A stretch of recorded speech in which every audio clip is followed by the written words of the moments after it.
Dex, how's it going? What's up? Oh, he's muted. Got his mic muted. Yeah. Wait, is it still muted? Okay. No, you're good. Oh, you're good now.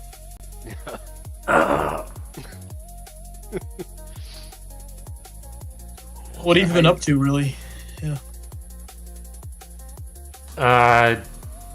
Just, writing shit, watching shit. I just woke up. The only thing I did today was, my dad was, screaming and crying for like 12 hours straight last night, and I was just blasting things to drown him out. And then when he woke up, he started screaming and crying again.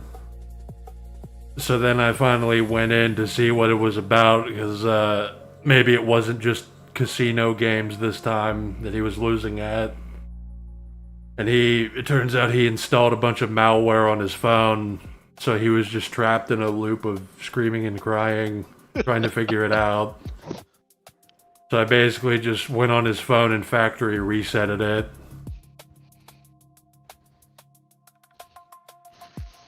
And Was your dad mentally stable when you were younger? not really. So It's like he doesn't have Alzheimer's or anything. He's just like,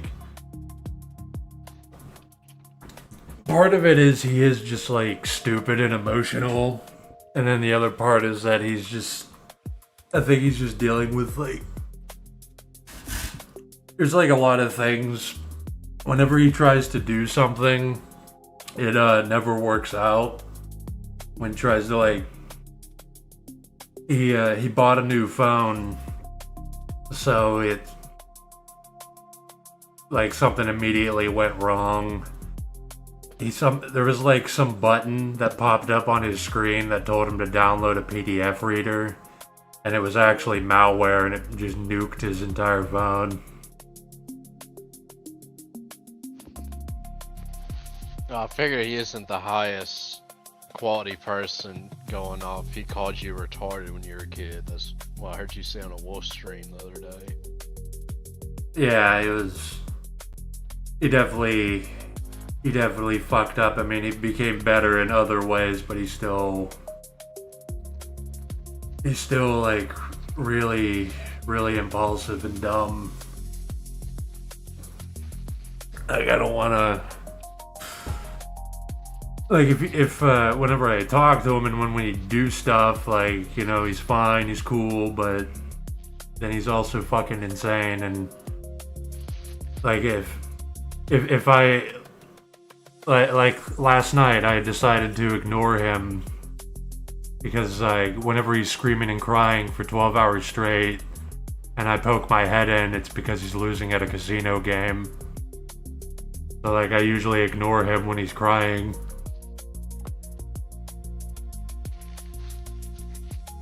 Does he ever call your name out? Like, Dags, come help me. No, he usually comes in he usually comes in. He doesn't even realize that he can come get me for shit. Like, the main problem is that he bought a new phone. So he bought a new phone because he didn't have enough storage space on the other one. He didn't know what an SD card was. Or how to delete stuff, I guess. Yeah, and then he admittedly, not everything is his fault. He's not going insane for no reason. It's a lot of shit is pretty ridiculous that happens to him. He had his, so like the reason he was on house arrest in the first place is because he was the hospital wouldn't give him enough medication whenever they pulled all of his teeth out. So he was just like in pain, so he had to constantly down alcohol to cope with it. And then But stupidly, he decided to drive after doing that, and he wrecked his car. And, then suspended his license, went on house arrest. But now, he's supposed to be getting his license back, but, he can only drive a car with a breathalyzer. And the bureaucracy is fucking him around. So, he's supposed to be able to, drive it as of 2 months ago, but the bureaucracy failed. He needs one of the ridiculous things that happened to him is he needs a written signature from somebody in the Intoxolock office in California. The people that manufacture the breathalyzer. Because the paper specifically says that you're not supposed to... You can't get a signature from the garage. You need it from the vendor. You need a signature from the guys who literally make the device. Which you can't. We live in Pennsylvania. You can't get it. You can't get a signature from somebody in California. He had to multiple times he actually had to call his congressman to help him with problems, and this was one of them. He also he tried to get a pass to go on the bus, just to use the bus to go to rehab that was forced, mandatory, and they were denying him because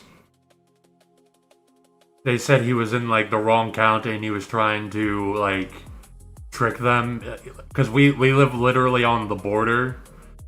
We live on the border of the county, and it doesn't even matter because the bus does pick people up on this side. So they were refusing to give him rides on the bus, so he literally had to call his congressman to call the bus office and make the woman at the desk start crying and saying I'm sorry, I didn't know you were a disabled veteran with cancer and shit. I can go on and on. I talk shit on my dad because if you listen to somebody cry for 12 hours a day, you're gonna start going fucking crazy, because a lot of it is pathetic. But I've dealt with that with my mom mainly and my stepdad. But yeah, I'm assuming they won't accept a fax or an email from the company in California.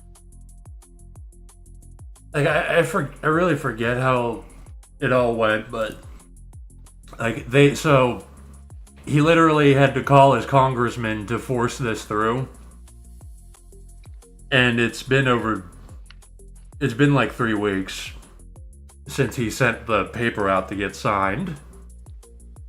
And even though they can't immediately give him a signature, they will continue to keep taking his money. They've taken over $1,000 for all the breathalyzer and fines and bullshit.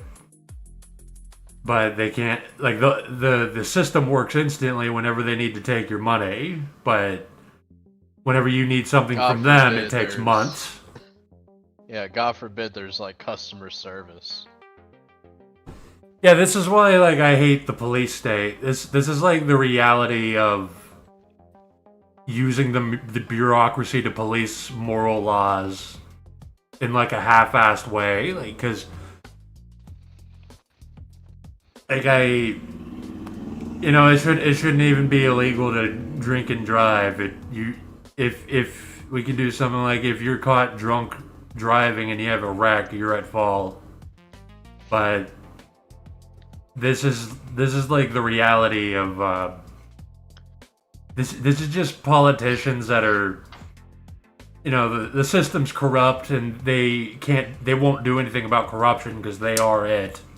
All the normies love corruption. They'll never stop it. They want in on it. So when it comes time to act like you're doing something, they'll be like tough on crime or fearmonger about Mexicans or something, Somalians, something irrelevant. Well, the whole crime thing, they don't punish people who are actual criminals who are like stealing or murdering or raping, whatever, but God forbid you don't have your seatbelt done, you drink and drive, you fucking, I don't know, start a LLC to get you a Hellcat, you know? Dude, quite frankly, jury trials kind of piss me off. The idea that a bunch of random retards get to decide your fate if you go to court, that bothers me.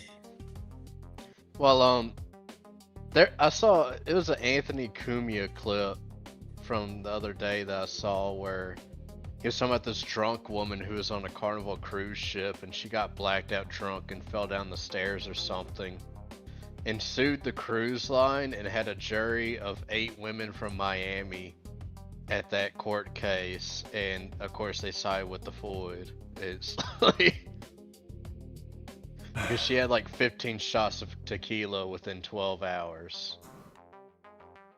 It's like, it was like you're just a drunk, retarded bitch. Like, Jury trials are like primitive. well, if you're like the reject incel from your community, everybody's just gonna say you're guilty or side against you. Yeah, I was listening to this guy. He was saying that like because like true crime dramas are so popular, and because in these true crime dramas they have people that really seem like they're guilty, but then like near the end of the show there's like one piece of evidence which reveals that the person who was presumed to be guilty is actually innocent. People have taken this mindset from the media to real life, and now like people expect a ridiculous amount of evidence to convict anybody of anything. And that might sound like a good thing, like you want evidence beyond a reasonable doubt, but it's actually a bad thing because people are just so unreasonable with the degree of evidence that they want to convict people for crimes. That's why you're having like these really dangerous people being constantly like released onto the streets after they do some heinous shit, because the evidential standards are just too high because people just watch too much slop.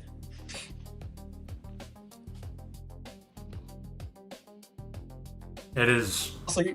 Good. It is unfortunate, like how much evidence you need, but if you loosened that at all, the American system is too stupid and corrupt to really trust with like outlaw justice. You would just have Walmart going around putting people down, charging people with things, something ridiculous like that if we loosened things. So there's nothing you can even. Yeah, you get charged with the crime of being a poor wagey. I don't like vigilante justice either.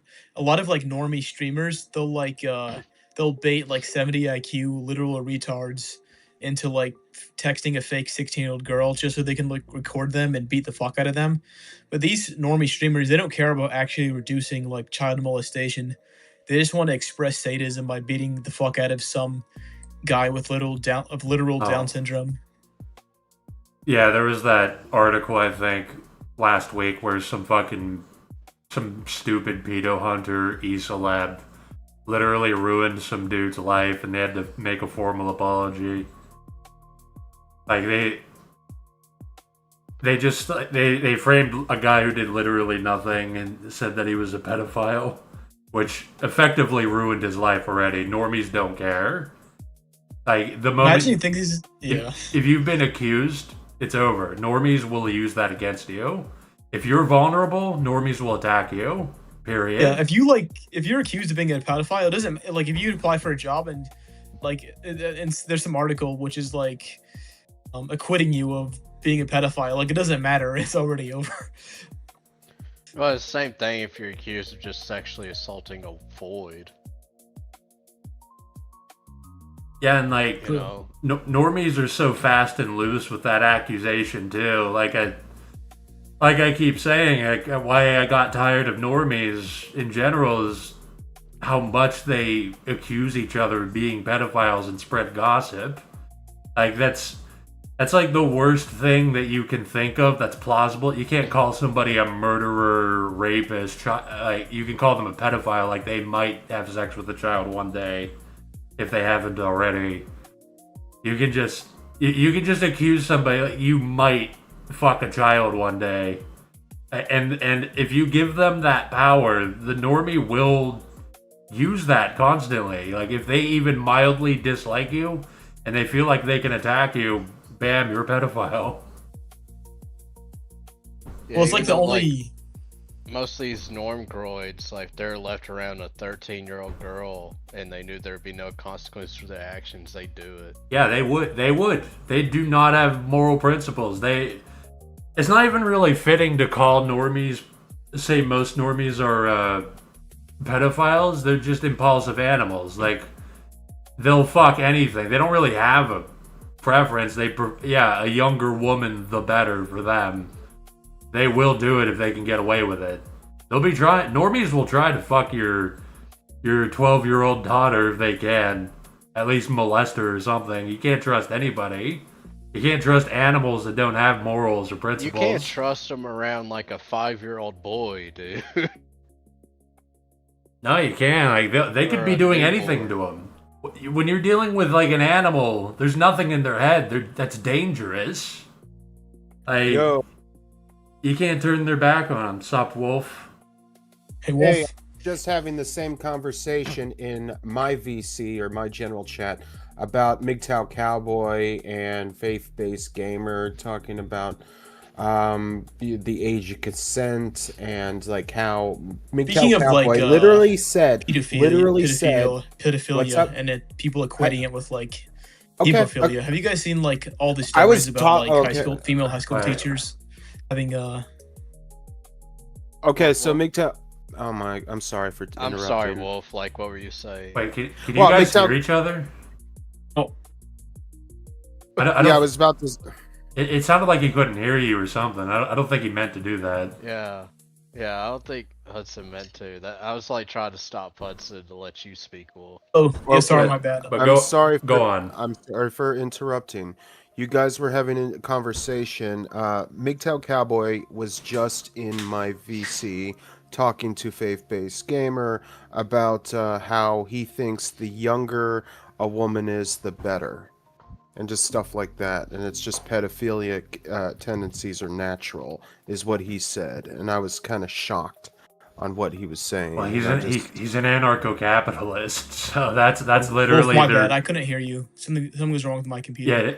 We figured that. It sounded like you couldn't hear him, but yeah, that's literally anarcho-capitalism and libertarians. Like the main reason they hate the government is taxes and fucking kids is illegal.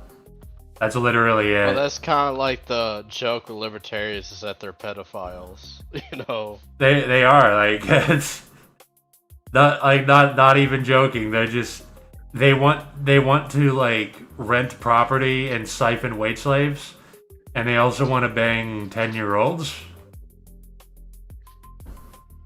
MGTOW Cowboy, if I had a 5-year-old son, I wouldn't trust MGTOW Cowboy around it. Like, he's a Latinx and a libertarian. Like, he's finna get molested. If you call yourself an anarcho-capitalist, especially, like, libertarian's one thing, anarcho-capitalist is another.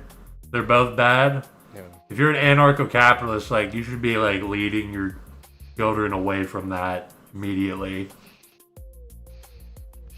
Anarcho-capitalists have no morals. They are literally like, I hate taxes and I like child porn. Your kids are probably safer around a true than an ANCAP. Like... Probably, yeah, definitely. But the Norm Goyim, they will like be the first. They're so quick to pedo jacket anybody. Absolutely. Especially the Amerigoyim. Yeah, like if you this is literally a demonstration. If you give the average person that kind of power, Like, you can just accuse somebody of the worst thing and it's legal and there's no repercussions. They're gonna do it constantly. Speaking of vigilante justice, if cops have the ability to kill somebody, like straight up murder somebody, they'll shoot you fucking 10 times in the back and get away with it. They'll just do that. Like, this is the reality of normie society. They need to never have power in any way.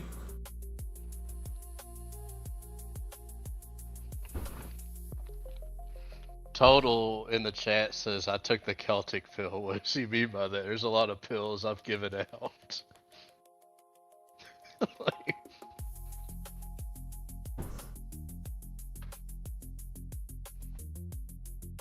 but yeah, like, my Floyd's like half brother tried to, like, him and his fat brat hog wife tried to pedo jacket me over a shitty rape joke. Oh yeah, you gave them an opening. You're like, if you so much as, even if you just talk too much, if you just talk about your life too much, normies will just all turn to you and see how you're overextending yourself, and you're basically presenting points of attack to them. And of course, like, the old trusty weapon is calling somebody a pedophile, which they are probably pedophiles too, or if not, like, they're not actively aware of it, but they would if they could get away with it on an impulsive whim. Yeah, because, like, I just made a joke, and, like, I would say this all the time, like, yeah, I go home and I beat and rape my wife. And then they soyed out over that.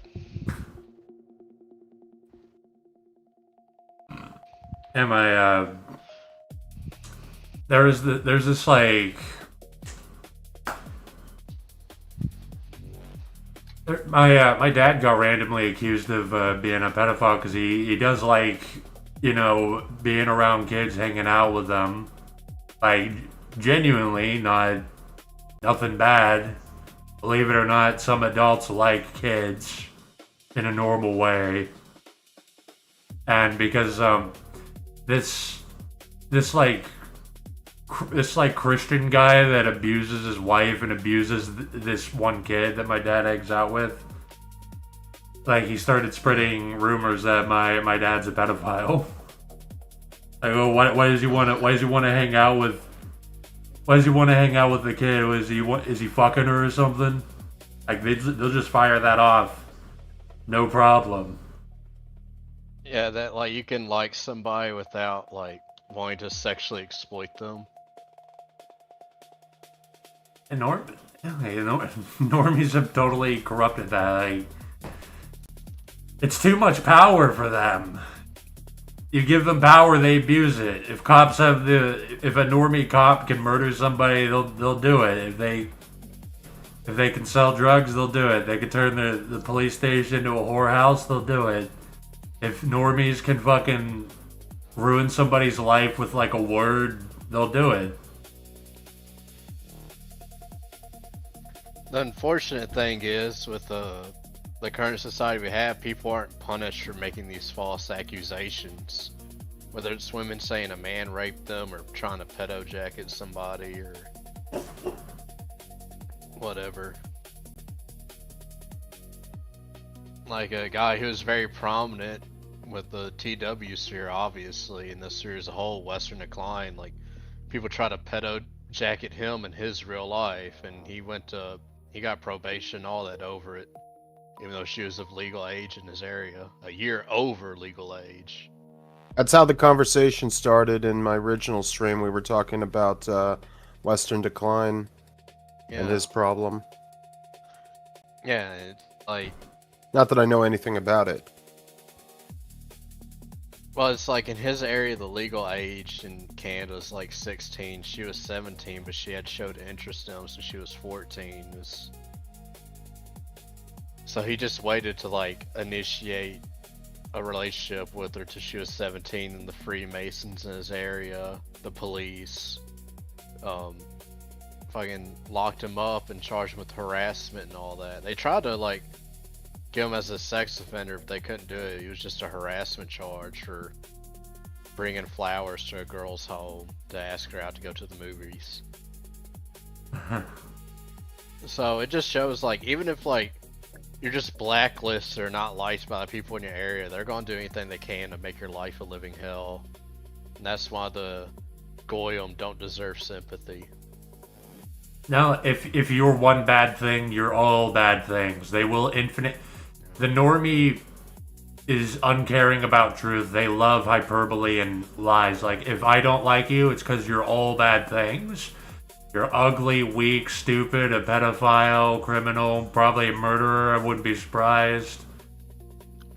If in this area, whenever a news group asks somebody about their neighbor, they always talk shit. They're like, they were the worst fucking person. Like, they were annoying. Everybody hated them. They were fucking blight on this area. It doesn't, like, they'll just say that shit about you.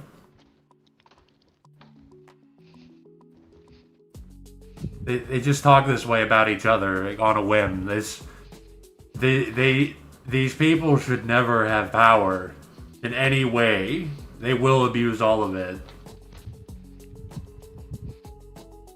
Well, yeah, like, they'll throw a person on the bus at a moment's notice if it gives them any sort of perceived advantage or upward momentum socially.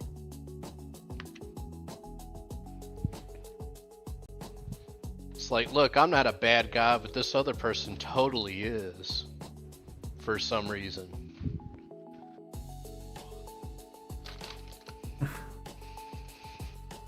Yeah, they just... BRB. Yeah, they just do it constantly. If you're one bad thing, you're all bad things. They don't have a problem with that. If they can lie to themselves, they'll fucking do it. They can lie about anything they will.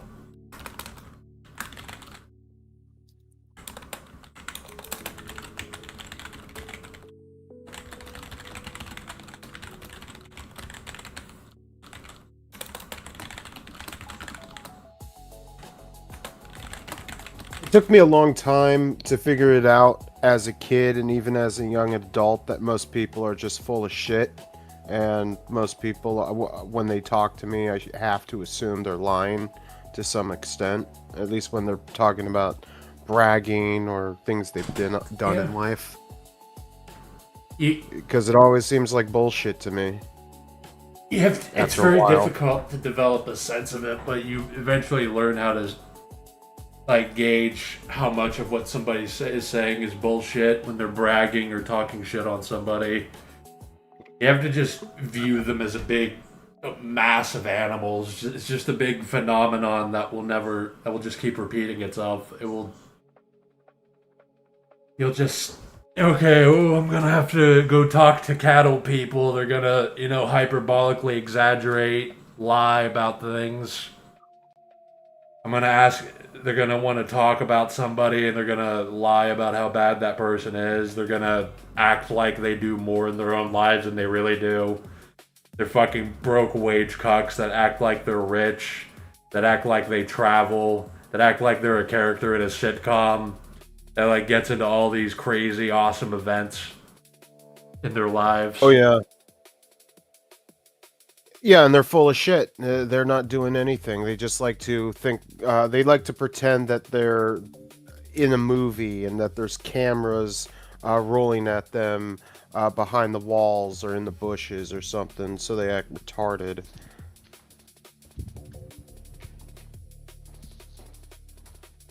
Yeah. Bragging about things that don't exist, that didn't happen to them in their own fantasy world.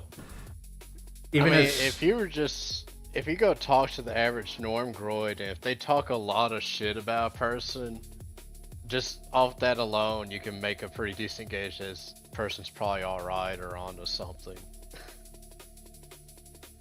If a lot of people are talking shit about a guy, I'm probably going to be sympathetic to him. It's like I'm not a Christian, but there's that verse in the Bible or a quote from where it's like, beware if all men speak well of one. Like, if everybody likes this one dude, be wary of him. Yeah, I'm not Christian either, but the Bible is right sometimes. The Pope was right. What, yesterday about Trump?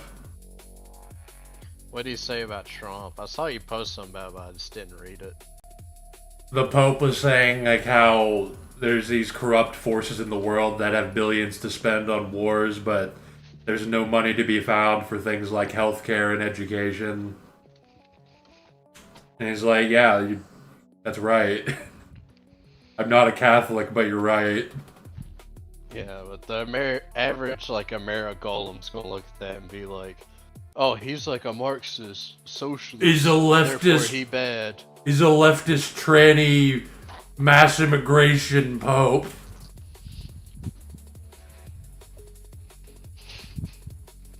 He's a woke pope. He's been bought out by the Illuminati. America might do its own. America practically has already done its own Anglicanism breakaway, where the king opportunistically made up his own sect, so he's not beholden to the Pope anymore. And so he could divorce his wife, King Henry the Seventh, I think it was. Yeah, and the American version of that is, we hate how Catholicism doesn't worship Jews enough. You're not worshiping Israel enough. And you're not supporting enough wars. You're not supporting capitalist exploitation of the masses. You're not... You're calling out corruption. No. We gotta break away. We gotta start our own mega churches where we worship Donald Trump.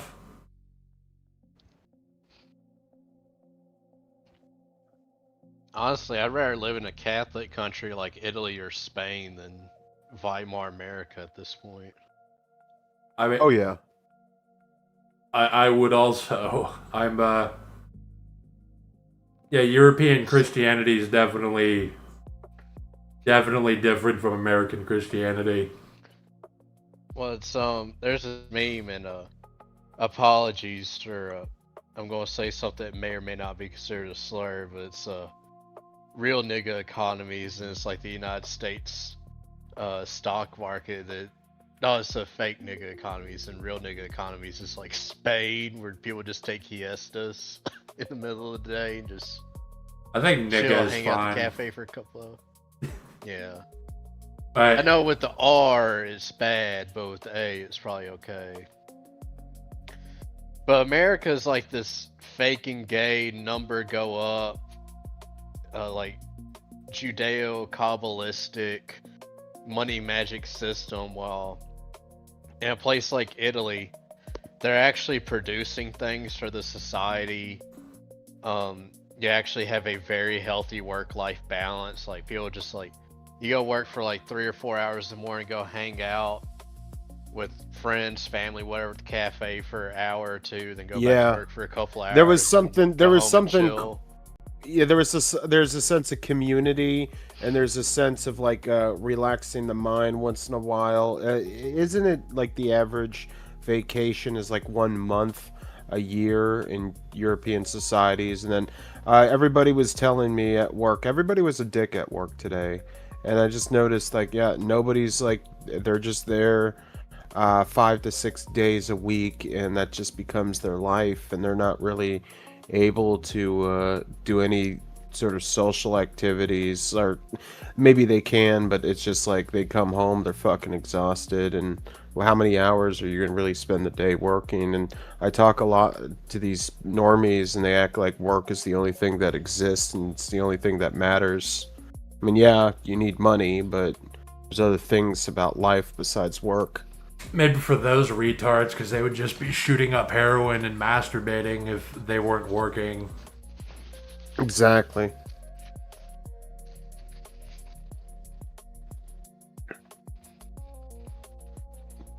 Yeah, they're not gonna be like some Roman aristocrat where they're just like, I'm going to chisel out a marble statue or write a poem or try to improve society somewhat, maybe. Like, There need to be techno monasteries. Or if you reject the false reality of the cattle, you don't want to just be a worker. You just go get a computer at a monastery and occasionally do chores to maintain the building. And then you just get on the computer and do hobbies. And you get resources donated to you from the local Norngroid villages or from the Techno Pope.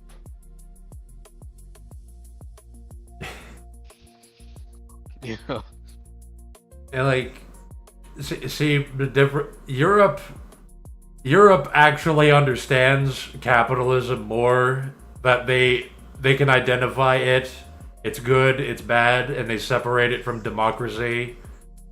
Because, you know, ANCAP libertarian retards don't know anything about Adam Smith, even though they, you know, invoke his name. But he said that capitalism, like, ruins democracy if left unchecked. So I think, like, democracy in itself is just kind of gay. Yeah, like, I agree. It's just like, just because the mob or representatives want something doesn't mean that it's good. But if we do use democracy, you have to control capitalism, or else blatantly oligarchs will just control everything. Like, the masses are too fucking stupid to really decide this shit, because democracy does devolve into who has the most money, who has the most backing by institutions, who has their face on more benches and commercials and shit, and that's pretty much it. And that's who gets voted. And normies think that's fine. Yeah. You can maybe have, like, certain decisions or things about society selected democratically, but you're better off having, like, some sort of autocracy or emperor, king, whatever. Like a council of mages, like you said before.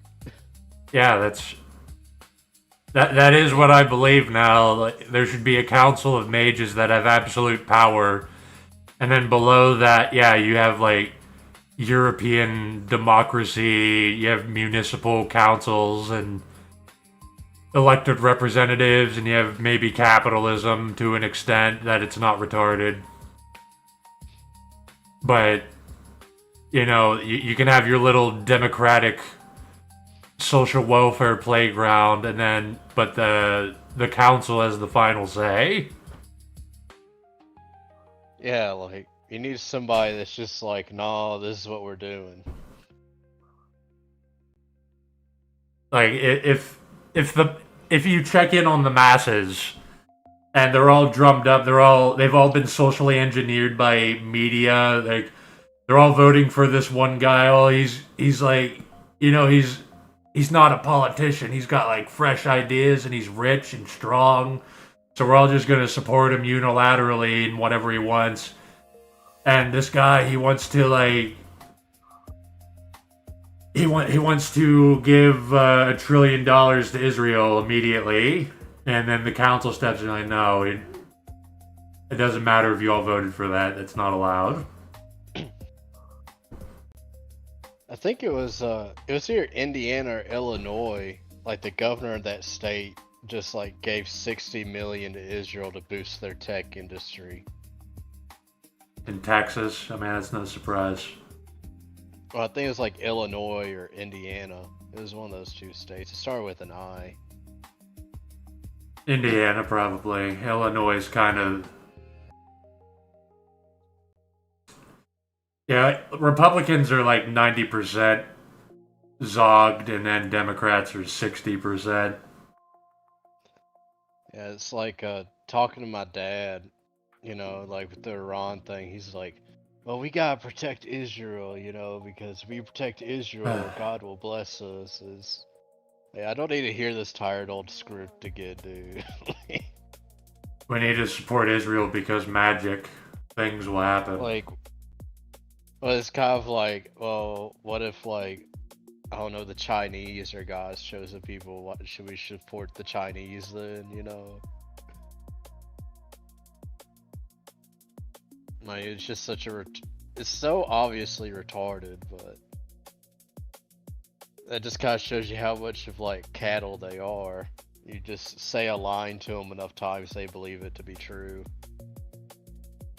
If you say it from a position of power where they can't attack you enough times, if you have enough of the people on your side, say 40%, then you win, because the rest are just confused idiots that just get corralled.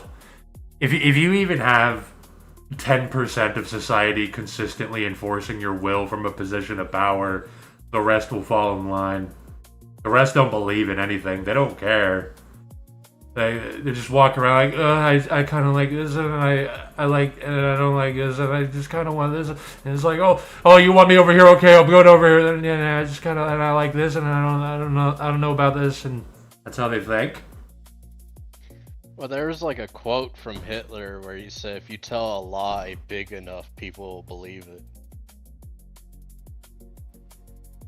If you fabricate a lie that feels more realizing than other things, people will believe in it.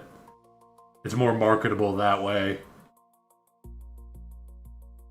Shout out to Thomas in the chat. I see him typing some. What's up, Thomas? Thank you very much. I appreciate it. It was a good stream. Thanks, man. Glad you enjoyed it. Thomas, you haven't been streaming, bucko, and you haven't been calling in any other streams either. What's going on? Your life can't be that busy if you're typing on a Dagger stream chat. He's got all these golf tournaments. Yeah. He's golf maxing. Well, he told me he was busy. Life's been busy, but I just take his word for it. Maybe the golf course and the casino's been hitting really good lately.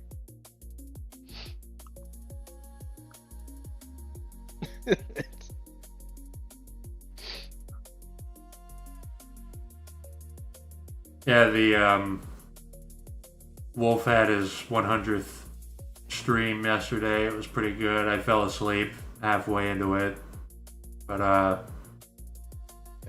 I was on it for a bit, but I didn't really enjoy my attendance much with the other guests that were on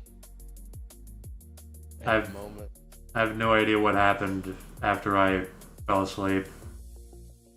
It was mostly just telling MGTOW that he's a retard again.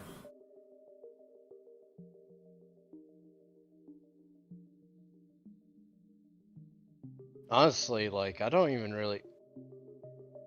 This isn't a criticism of you, Wolf, at all. It's just like, so if you were on, it's like, I don't even really care to discuss, like, the woman question much anymore, just because I think it's all really been said, and even then, pretty much all the issues in society are just downstream of race and Semitic financial control, social engineering, a couple other things you could say, but those are like the two elephants in the room. Yeah, this is a general sentiment that's being felt all around, that people aren't like going deep enough into these topics. People aren't asking enough questions, aren't following enough trains of thought. It's like a chart of like a food network, you know, where you have like the apex predator, then the things it eats, and those things that thing eats, and it's just this interconnecting web. Yeah, Dismal was talking about it a lot, and I've been doing it for a couple of years now. I was trying to... You can't just say that, like... You can't just say society caters to women, or, you know, we're being replaced by immigrants, or, you know, life sucks, wage slavery, and all that. You can't even just say those things. You need to... Well, now we need to get into why. Why are these things happening? Well, most of my, like, at least on YouTube, like most of the stuff I focused on that wasn't like some random shit post would just revolved around race or Jews to some extent. And like what they're doing and like the issues that arise from them being in Western civilization and the actions they pick to do.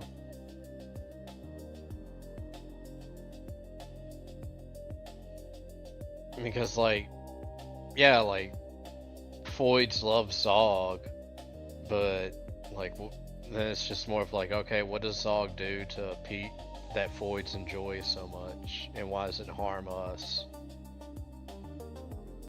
Yeah, see, there's these levels of insight. There's the most shallow, which is, you know, I hate women, my life sucks, which is all valid, but you're not describing anything. And, you know, more ignorant people like that, you know, subject more. And then I saw Sneeko. He's wrangling up these e-celebs. He had that Chinese professor and Alex whatever Dugan talking to each other, and it was boring because they don't actually talk about anything. They basically just do analogous speak where they say they were trying to say, like, who is the fourth Rome in our era? Is America the Antichrist?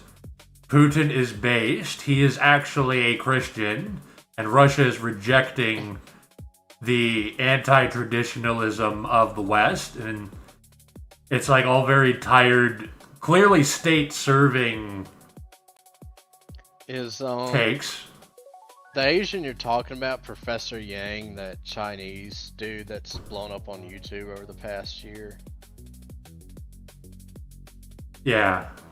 Yeah, like I don't care what that Shambalin has to say, dude. Like, yeah, he was saying, he's like, I'm an agnostic. I believe in God, and they have like these crackpot theories about what God is and how we're fulfilling God's will. Like they're basically. Well, even then, he comes on here and he preaches animism. He's like, all men were started from animism, where they had the Earth Mother Goddess and worshipped women. I'm like, yeah, this dude's an Anatolian supremacist. I don't need to hear any more from him, dude. But I've heard like the whole thing, like, yeah, let Russia based, America cringe. And it's like, is there admirable things about Russia? Yeah, I guess, but Russia isn't the savior of the West, dude.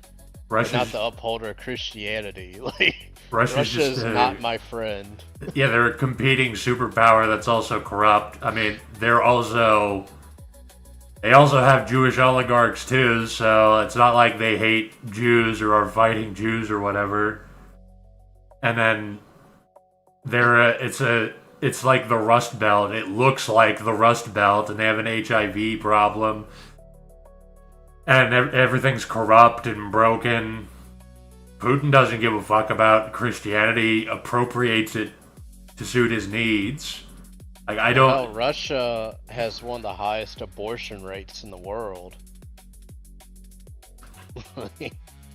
Like, America... It's a Christian country. Just because America sucks doesn't mean Russia is good.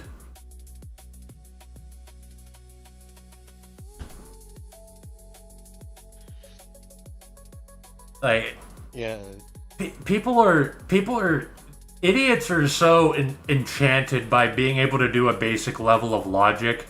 A to B means B to Z. So whenever even doing analogous speak, like with Jordan Peterson, with Dugan, with Yang, if you say things like, your problems in life are like a dragon that you have to slay, the average reader will be like, oh my, that's so profound. It's like, when I think of my problems, I should be thinking of like a knight fighting a dragon. Whoa, medieval fantasy analogy. It's like the purple dude with the stones on his hand that snapped a fingy. America is America is like the Antichrist. Whoa, that's like the Bible and shit. That's deep. Yeah, like America's bad and shit. So like they don't even go into these topics deeper. They don't. And if they do, if Dugan, I hate Dugan because he's blatantly like he appropriates like mysticism and pseudo philosophy all to suit worship of a fucking state. Yeah, he's a midwit. It's like they're Joe Rogan intellectuals. Like, you should not be impressed by these fucking retards. They're not saying anything. They're saying things are like other things. They're saying Russia is based, and that's it. They're not actually talking about anything. There's nothing deep. They don't actually care about truth for its own sake. They love realizing themselves and doing clickbait sensationalist fucking takes. Like, is America the Antichrist? Will there be World War III? And shit like that. Well, like, I'm keeping up a tiny bit with what's going on with Iran, but people are acting like, oh, it could cause World War III, we'll go to war with, like, Russia and China, blah, blah, blah. It's like, that shit ain't happening, dude. This shouldn't even be a profound take. That I constantly go around and tell people World War III is not going to happen, no collapse is coming. It's actually worse. An end would be a mercy compared to what's going to happen. I don't know if it was you or somebody else I heard say this on the Wolf stream the other day, where they say like politics in America is basically like marketing under capitalism, where that the sensationalize and play up everything like it's gonna be this grandiose event. Oh no, absolutely. And academia is plagued by this too. Whenever they have to talk to the idiot masses, they always got to do marketing. Every politician, they don't do it straight. They have to hyperbolize whatever's going to happen.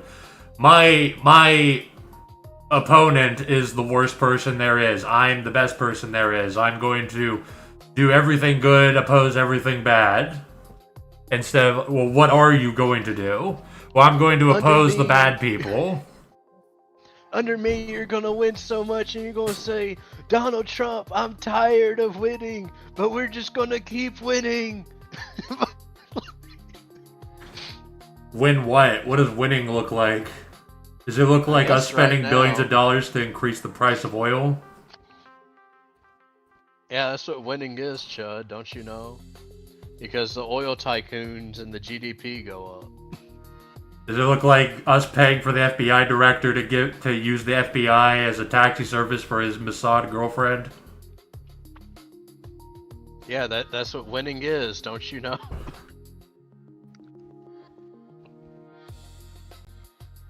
They're the ones that are winning. They didn't say anything about you winning.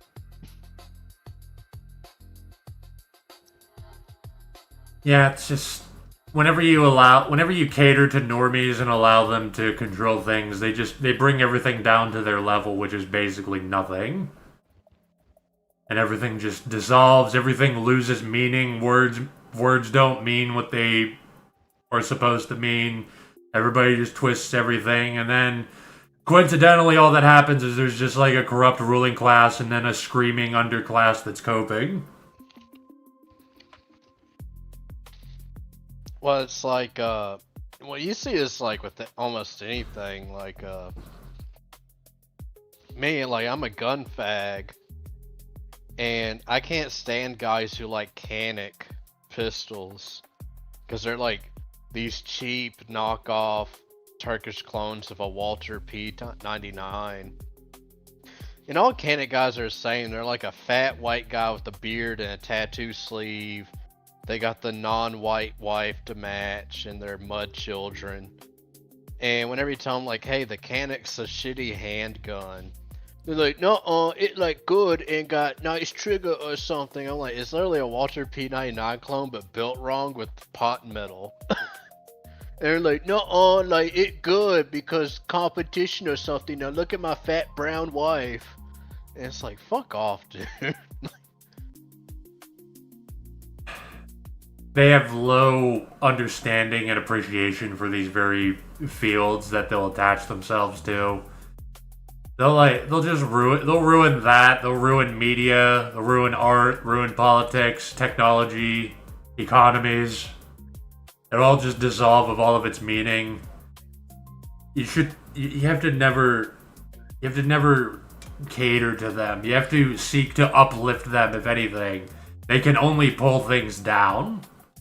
The only thing they can provide is like their mindless labor. A literal slave race.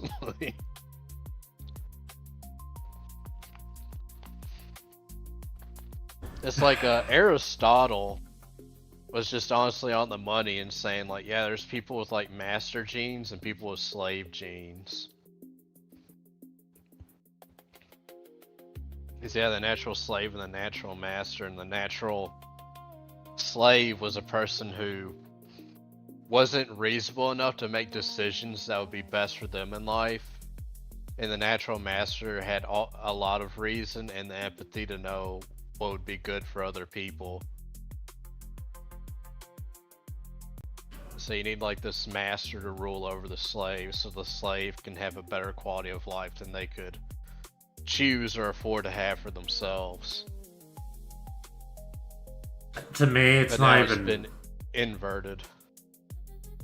The slaves are absolutely running the slave plantation now, and that is the main problem. But like I said, it's people that don't have mental or spiritual freedom that are controlling things. They don't have the ability to look at things in an unbiased way. They don't have the ability to forego luxuries for the greater good, for some conceptualization of truth and goodness, a better world. It's not even really genes, it's much worse, because even if they had good genes, you have to deal with the problem that this is a being that is emerging from nothingness and is thus ignorant and has to be made not ignorant.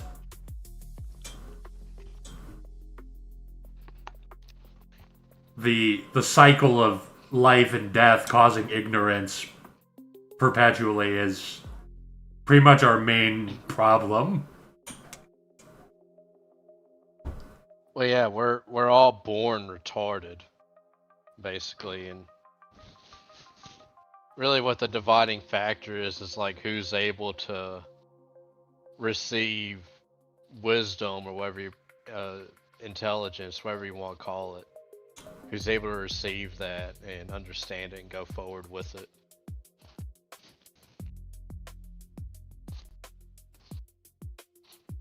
Yeah, society is, especially now, it's too complex. Obviously, retarded slaves should not be dictating it, because we get what we have now, where it's just a giant scam that is for the benefit of the ruling class, passing their expenses onto the masses who are all too stupid to even realize it's happening. And nobody even cares about helping society. Everybody's just taking their own cut and leaving. Everybody's just tweaking society to benefit themselves. Very few people. Like I saw Mom Donnie. He was doing some sort of tax on people that own multiple houses and live outside the city. Yeah, that's a step in the right direction. Because who's gonna complain about that? Like, watch out. You know, first he's gonna come after the millionaires with two houses. Then he's gonna come after the average working man who has two houses. The average working man definitely has two houses. Yeah, he's gonna come after the MGTOW cowboys.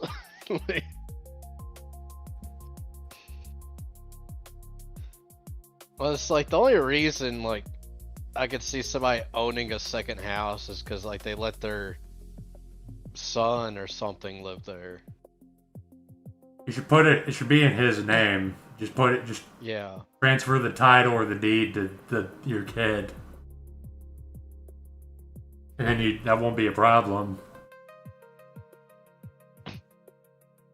Yeah, it's the thinking the whole thing with land and housing becoming a commodity has just caused a multitude of issues. That wasn't even a thing until like the 60s and 70s, really. United States, like land was considered a thing for a guy to purchase to raise his family on, It wasn't this thing to be bought, held on to as an investment, then sold. You only had that land if you had a way to keep people off of it. It basically, you had to have kids or make friends, and like here you get this ranch, you get this house. You didn't have a state. You didn't have a big nanny state to defend your real estate racket. You're not like dudes. Property speculators are literally relying on the government for protection like women are. And then they complain about it. They complain about the taxes they have to pay on the property they're using to siphon money from wage slaves that are working 80 hours a week.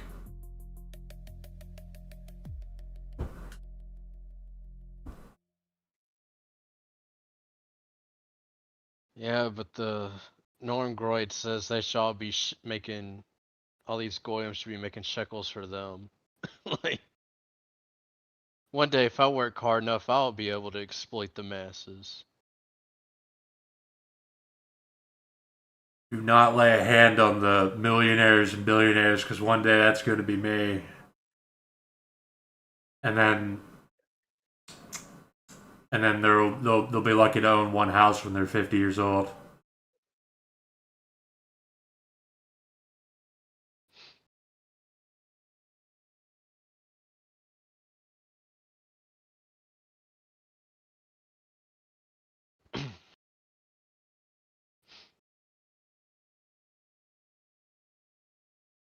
And like, I mean, that also, guess what? That also promotes reproduction too. If like, oh, you want to own more than one property, have a kid and transfer the deed to them. Or transfer it to your fucking friend or whatever. And then everybody owns one piece of property. Yeah, I can't reproduce because I just don't have the time or the energy at the same time to engage in the act.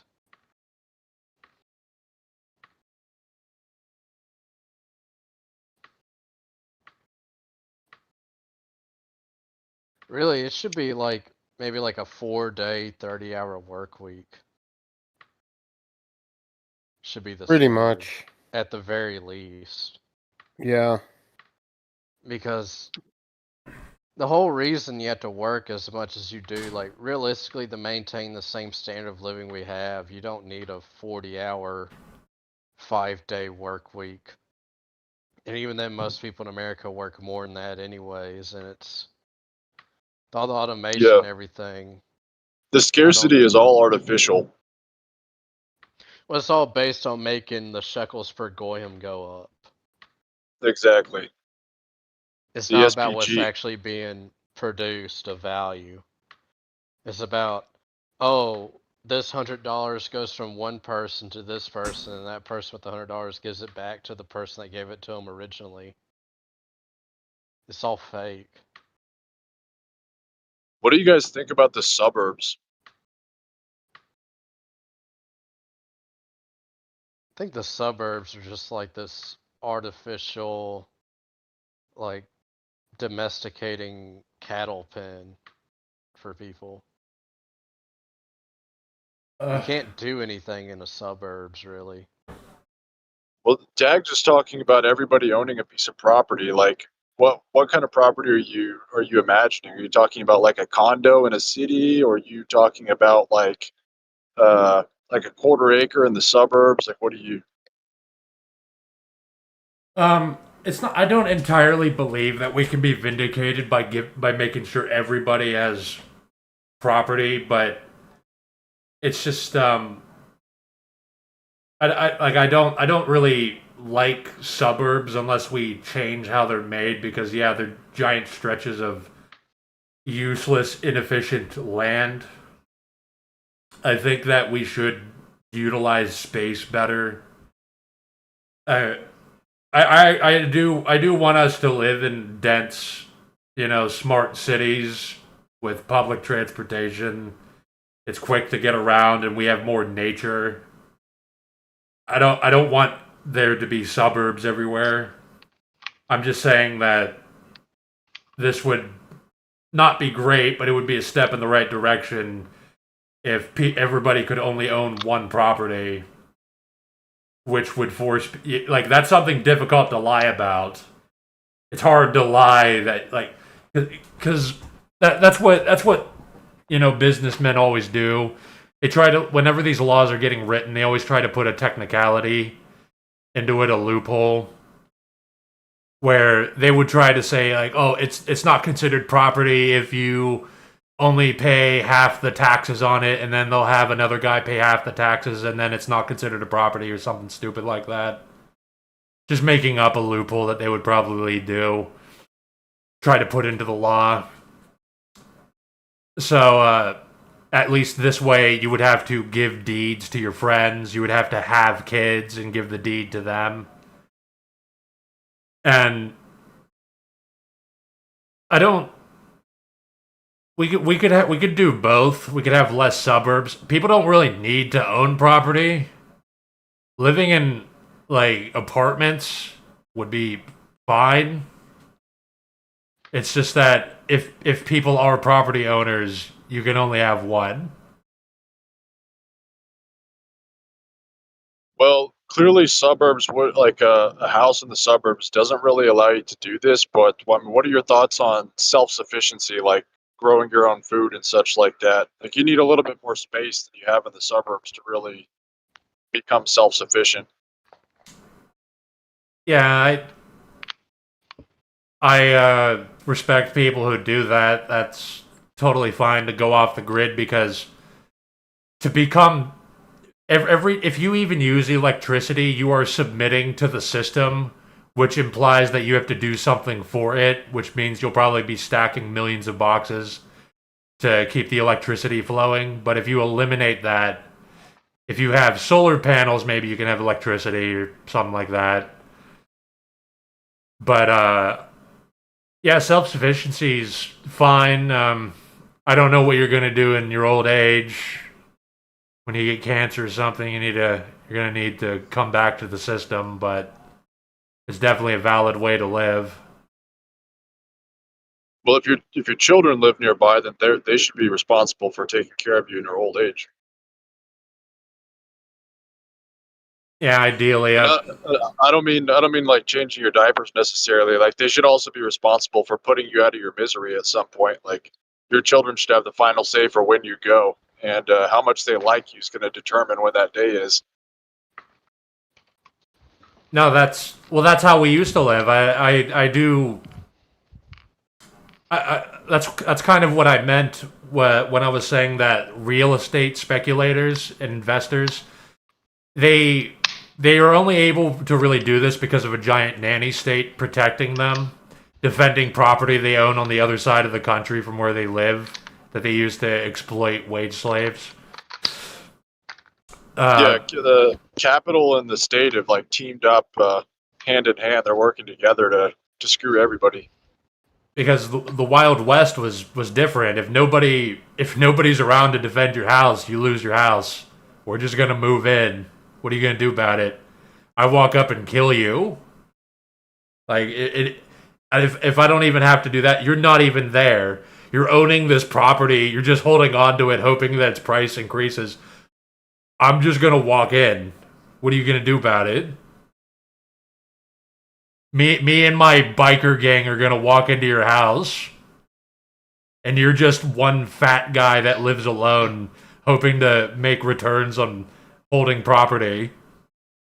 Well, it goes back to like that communistic argument that the only property you actually own is the property you can defend yourself.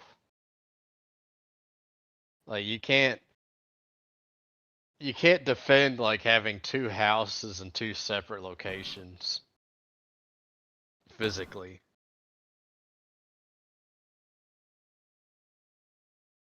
Yeah, man, I'd like to see Goldberg living in Miami defend his Illinois ranch. Yeah, and like some Chudborians just take it over and claim it for themselves. They plant their flag on it.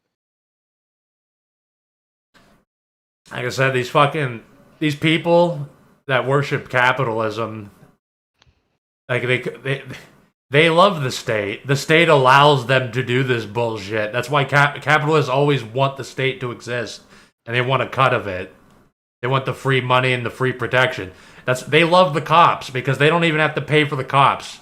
They get their property defended, and the expense gets passed on to the masses mostly because the rich people are figuring out ways to not pay the taxes. Yeah, Like- it's this whole idea of like, oh, I only visit this place 2 weeks out of the year, but my name on this piece of paper, therefore it's mine. And people in bulletproof vests could shoot you if you're on it, you know? It's like you're not like the fucking king. This isn't under your domain. You're like, you're just like renting from the real king and having some army that you're trying not to pay for protecting your property that you're just using to speculate.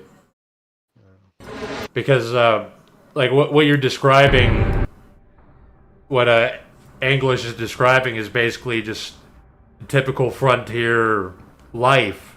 What do you do on a frontier? Well, you know, you gotta make friends, you gotta reproduce, because what's gonna happen to this farm when I'm dead? I'm gonna have my kids taking care of it.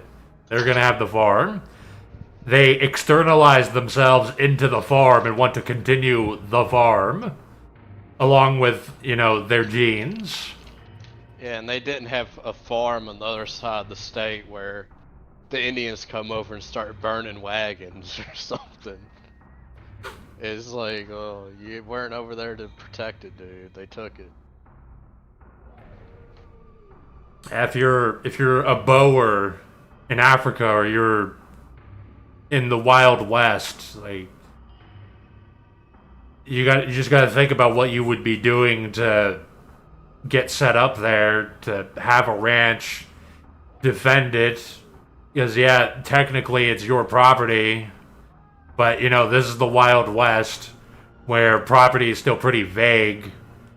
Like, it's not really guaranteed that the paperwork's gonna go up through the bureaucracy from the fucking the little fucking sandstone office in your 100-person town is gonna make it to the Pinkertons.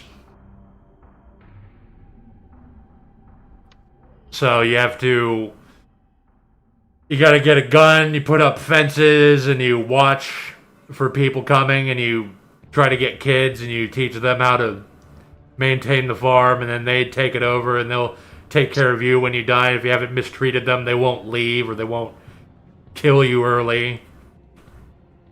Like, your daughter can't just take all of your money and run off with some dude, because it's just a farm. You don't have money, you have a farm. Like, if she wants to take that, she has to figure out how to maintain the farm. Well, the farm is like, it's a means to life for the original farmer, but then he would want his children to take the farm so that they have a means to sustain themselves as well. It's like the land gives you life. Yeah, blood and soil. You know.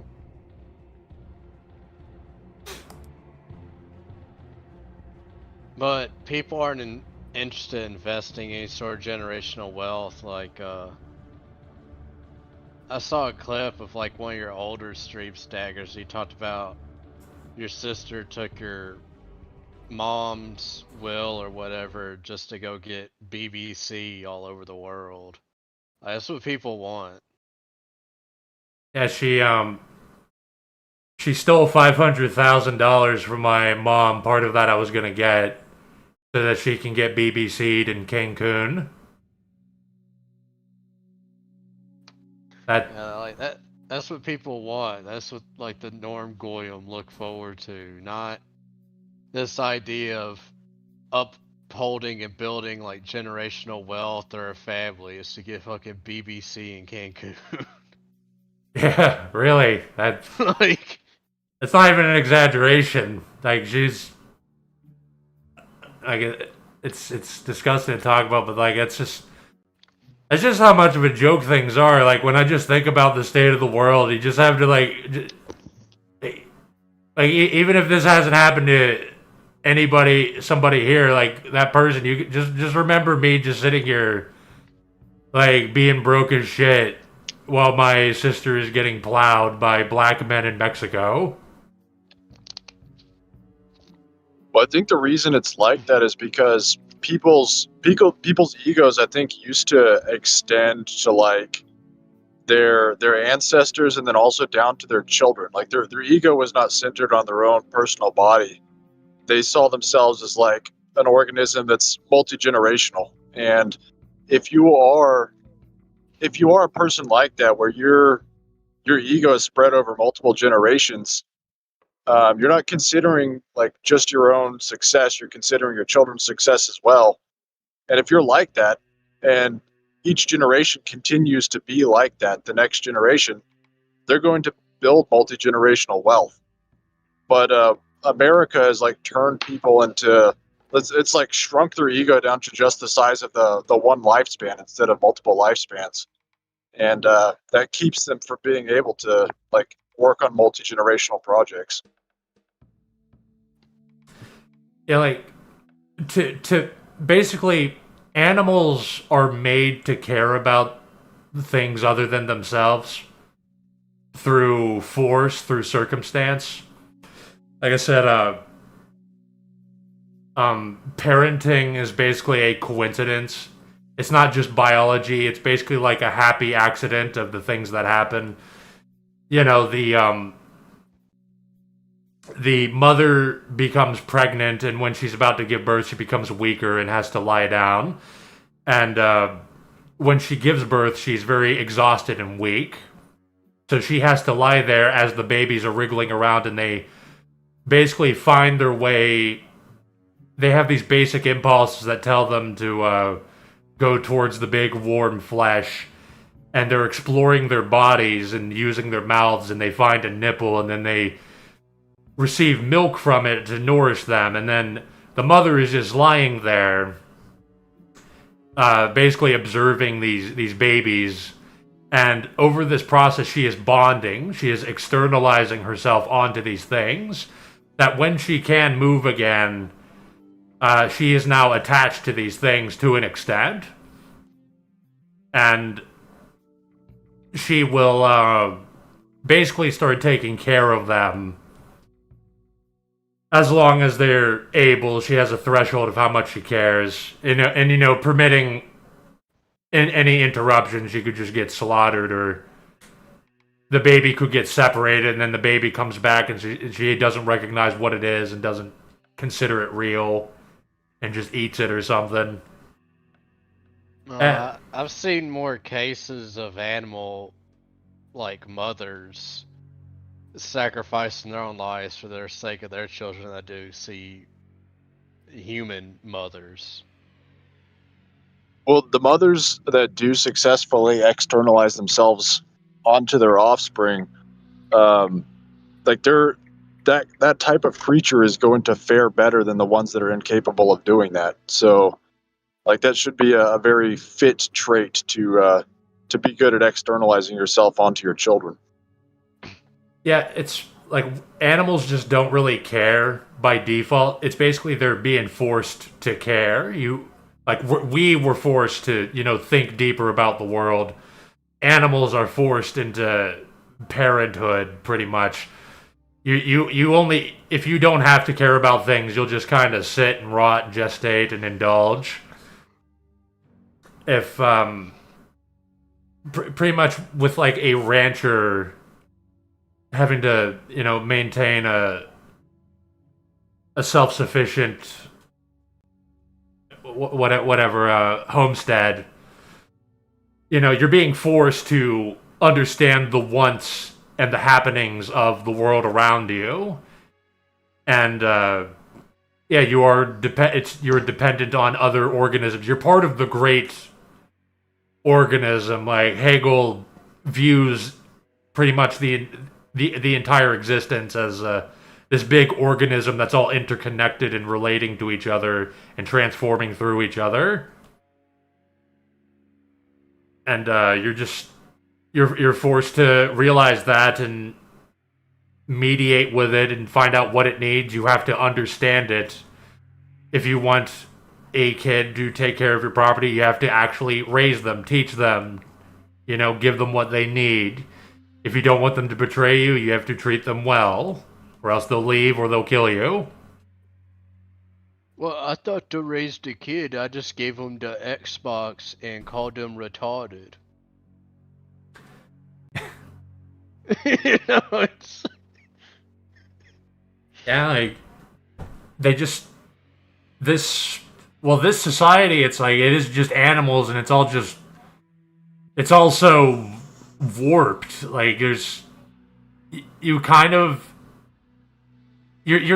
obviously not self-sufficient, but you can kind of struggle to survive on your own income, that you don't really need other things, and you can, because the world, everything's decaying because of socioeconomic factors, exploitation from capitalists and all that. The world's a bad place, so the internet's better, so you go to the internet and isolate yourself even more. And very few people actually make use of the internet like we do to understand things more.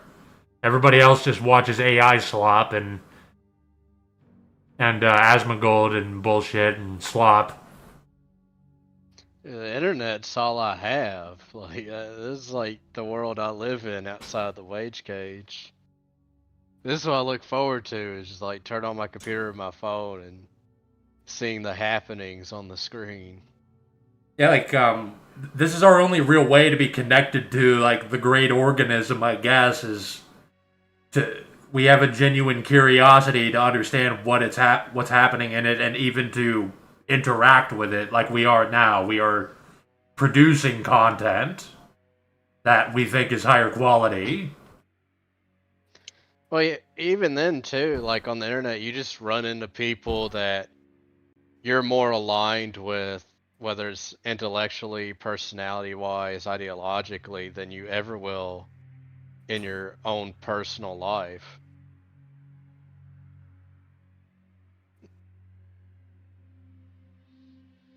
Like, an overwhelming majority of my friends at this point were just been people I met online.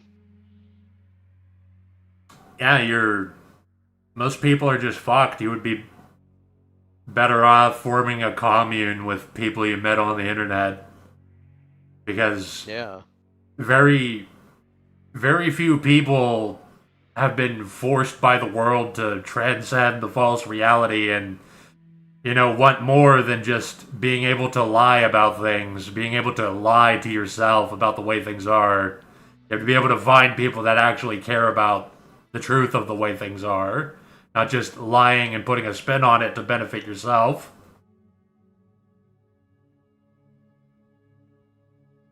I guess, with this homestead example, I mean, not all homesteaders are going to be, like, enlightened, but it forces you, if you're like a cowboy or a bower or something, you actually have to survive by your own labor, pretty much.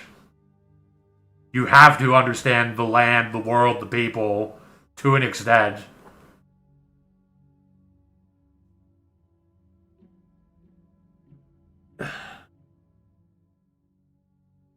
Well, yeah, I would agree. Like people who are living off the land, and most people do not do that these days. Obviously, they have to understand nature more. They have to understand reality more. If you're not in tune with reality well enough, you die because you were not able to sustain yourself in your interactions with nature.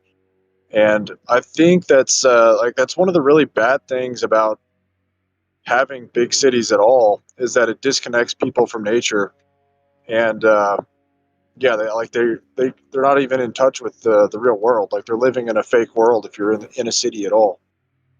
Yeah, with modernity, you can have a job and completely isolate yourself and drive yourself crazy. You can have your needs met, even if you're working hard and getting money. You can be an insane retard, and it doesn't even matter, as long as you show up to work and stack the boxes. Right, but showing up and stacking the boxes is not like putting you in touch with the real world. Yeah, like, you're just focusing on a minuscule, tedious labor. Like you could just you don't have to care about anybody. Like that's something that's wrong with a lot of normies. Is like they don't have to care about anything. They just have to go to work and do the minuscule labor, the minuscule aspect of this whole existence.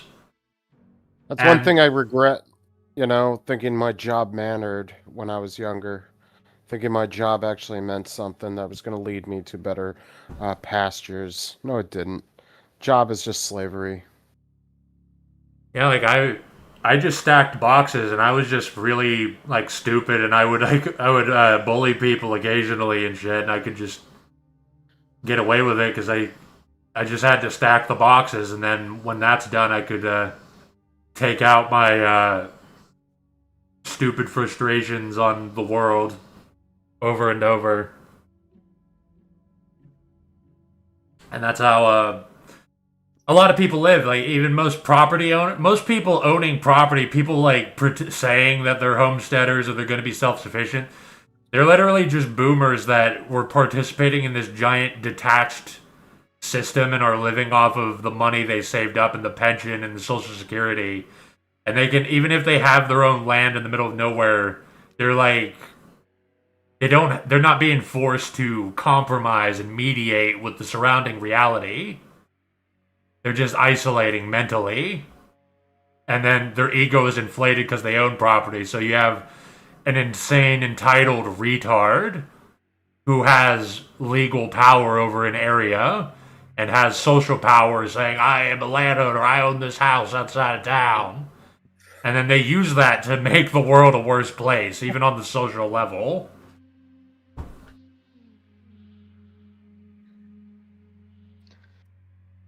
I'm gonna head out now, Daggers, but it was good talking to you, and thanks for having me on. And thanks for showing up, even though I started an hour later. Oh, it's alright. Take care, Celtic. I think all the Euro cells or whatever maybe enjoyed the late stream. We'll see. Yeah, see you guys. Take care, man. Later. See ya.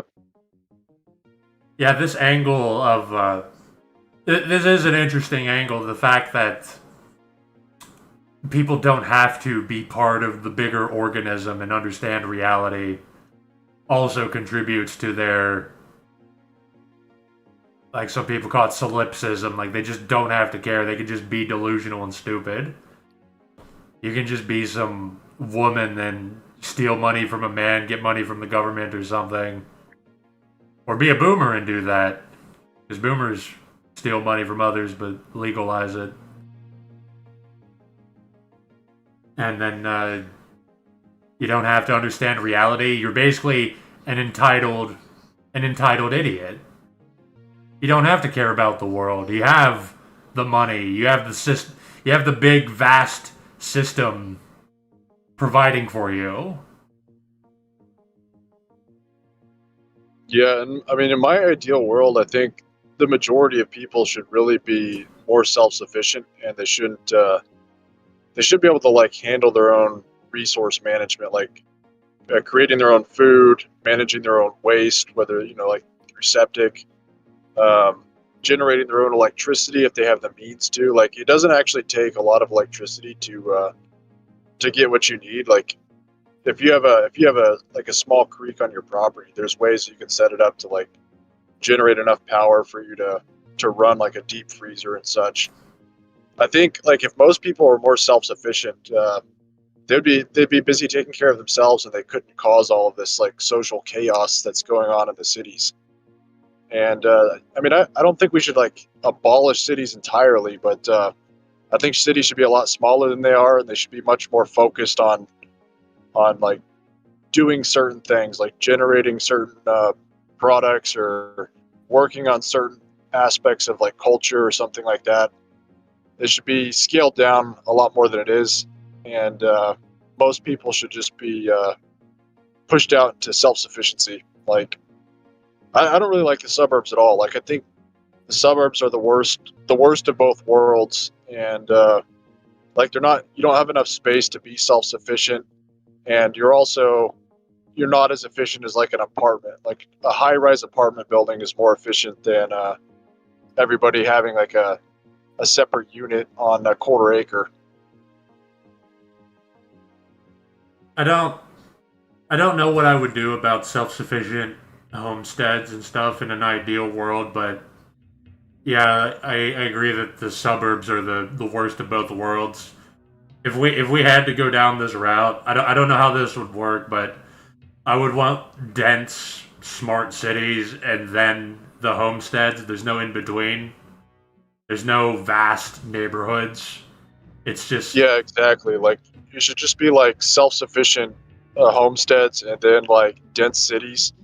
And I think it would be. I mean, I don't. To me, it's dystopian if you're forced to live in like a smart city and you can't leave. Like that would be very dystopian if there was no path towards escaping that. But if it was like a place that you just visited to for a time period of your life, like to work on a particular project or to like educate yourself, like if there's a school there, you go there to learn a particular industry. It makes sense like to have like a city for a lot of different things. But I think for the vast majority of people, they should be self-sufficient and they should not be forced to like live in a city in a box and eat the bugs.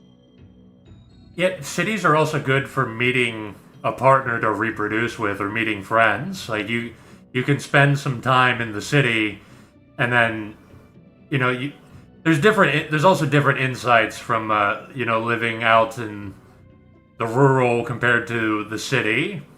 It's spiritually transformative to feel these vastly different places and see what's the same about them. To be completely surrounded by people to the point that human life is basically worthless, and then you live in the middle of nowhere where it's just you and maybe a handful of people as neighbors, and just complete quiet, and you see the night sky. I think it definitely, if there's this dichotomy, we eliminate the suburbs and it's just Hong Kong and then ranches, that would be fine, and people would transition from one to the other. People would be tired of one, go to the other. People would go to the city to get connections to find a partner, then leave to the homestead. Right. That's what I was saying. For like, the city is a place to go for a time period in your life for a purpose. Like you're going there to learn, or like you said, meet people for different reasons, or to sell your goods that you generated on your homestead, or whatever. It's like it's not a place to me. It's not a place where you are setting down roots and trying to build generational wealth and like pass on your work to your offspring. Like that needs to be done like out in nature. Like you need to have build a nest out in nature for your offspring. I don't see the city as like a place of life. It's like a place to visit and take care of business and then leave.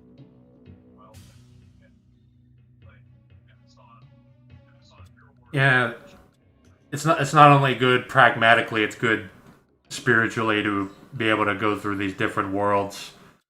It's also, I think if you went this homestead route, only one person can own property. Only one person each gets property. Nobody really owns property in the city. Everybody lives in apartments, and nobody really cares. This is Right. some fantastical world, so probably subsidized apartments. I agree. Like it's unreasonable for people to be like property shouldn't be a commodity. Like it should be one per person. I don't know exactly how you'd handle like different sizes of land and how you justify like how much land a given person needs, but that's a separate problem. But like the city, to me, the city should be almost like public property. It's like the whole thing should just be owned by the government, and the government is owned by all of the is run and owned by all of the landholders that are outside of it. Like the city should be there as like a meeting place for the homesteaders to meet up and do business. work on shared projects like cultural projects or education or whatever. It's like the city should be the shared communal property. Yeah, I'm imagining some I don't know what to call it. Like people would a lot of things would be state controlled. People would probably in this ideal theoretical world, since scarcity is pretty much bullshit. As far as like it's just a way for people don't realize they could have more than what they have, so they accept exploitation. But Scarcity is bullshit in terms of like what modern farming is capable of. Like we can produce so much food, so many resources. Like the scarcity is all fake, but I think like a mind towards like backwards compatibility is important. Like humans, I don't think humans should lose the skills that they had in the past just because we can generate so many calories. Like just because we can farm super efficiently with giant robotic tractors and such doesn't mean that humans should just give up the ability to be self-sufficient, because I just think that's very dangerous. Like to go forward into history where humans lose the ability to even take care of themselves, they become less than human. when I say scarcity is bullshit, I mean real scarcity exists. We live in a limited universe, but scarcity is overplayed and skewed in modern capitalist society. And I do think that we could have farms such as to feed the people in the cities, and people who live on these homesteads. Like most people don't have hobbies, and who knows in the future, there probably won't even be many hobbies left. There won't be many things to do, and most people, like something for them to pass the time is to just like grow their own food. You don't need to have a giant farm. You just need some acres of land to have a garden, pretty much, to sustain yourself. And people can do that and build their life with that, among other things. I think it would partly be there would partly be a little bit of a market. Like people would get free money and shit and time off. They could go kayaking and stuff, and you can also save up the money and engage in a market with other people who also get free money to possibly participate in a property market that still exists, but is vastly deflated and more realistic because the speculators have been pretty much removed, partly by the fact that only one person can own a property. The only way you can do a huge racket and own tons of property is having tons of children or giving away your deeds to friends. Yeah. How long have you been streaming today? Like an hour and a half, because I slept in for an hour. Oh, that's not too bad. I thought you'd been going for a while before I got here. No, I just wanted to take a nap in this chair, and then I ended up sleeping exactly an hour later, doing the stream an hour later, because I slept 1 hour too long. Yeah. But well, it's about my bedtime as well, so I need to be getting off here. it was a good talk. It's something I haven't really been thinking about, is the people being forced to, understand reality and how to get them to do that. Because I just kind if you're living off the land, you have to, or you're dead. Because I just kind of accepted in a modern society, everyone would just be packed in the cities and they would just be stupid and delusional. And you would just have to have some sort of authoritarian rule over them.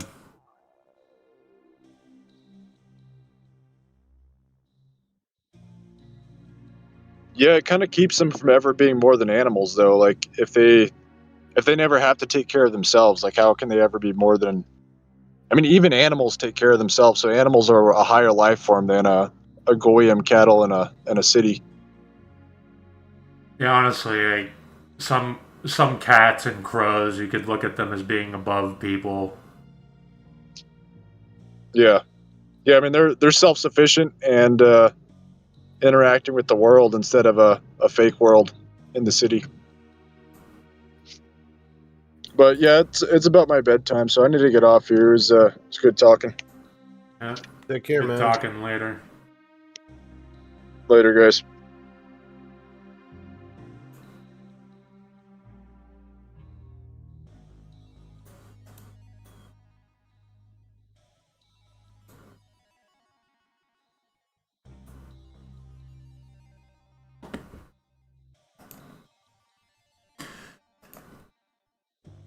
Well, either way, it was about an hour and a half of conversation, so doesn't matter what happens in the rest of the stream now.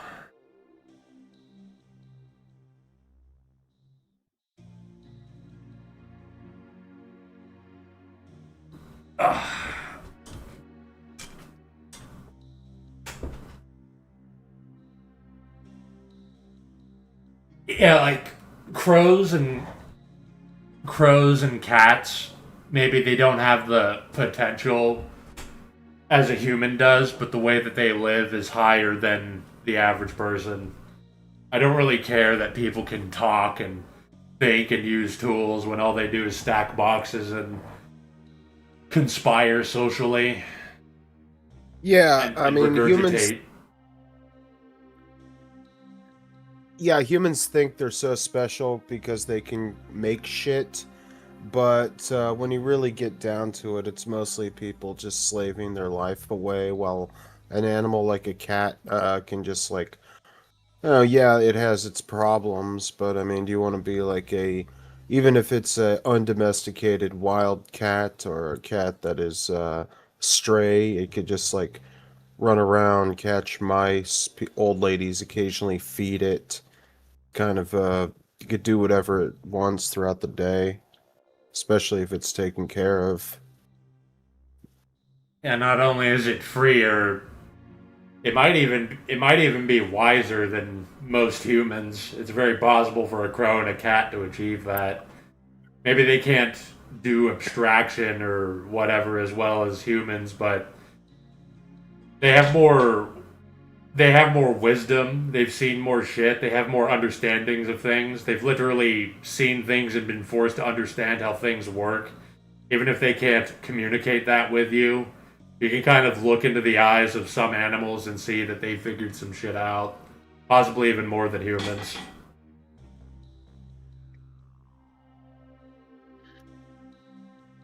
Their brains are more accustomed to their own natural instincts and their own natural environment. They're living the way they should live for the most part. Maybe not 100%, but it's close. It's closer than than how we're supposed to live naturally. Things like brain structure don't even really matter that much, is the funny thing, because a jumping spider has one brain cell, I think. And a jumping spider behaves like a cat. It has about as much intelligence.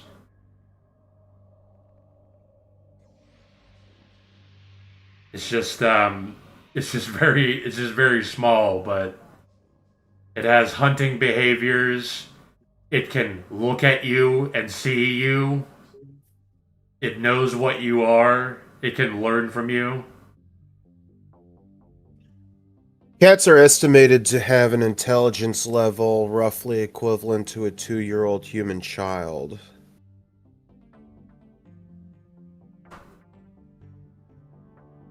Huh. While dogs has a that intelligence level of roughly 2 to a 2.5-year-old human child.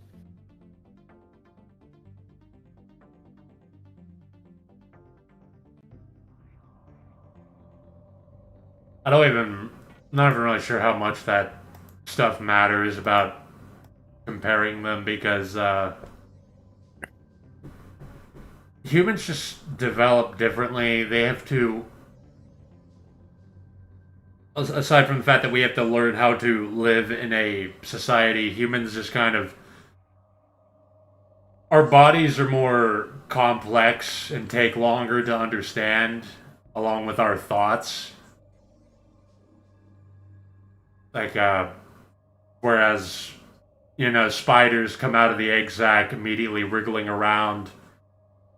Bugs are generally on the same kind of setting where they learn how to move forward, and then they have antenna to tell them when there's ground in front of themselves, and they have basic eyes to at least tell them if there's light or not.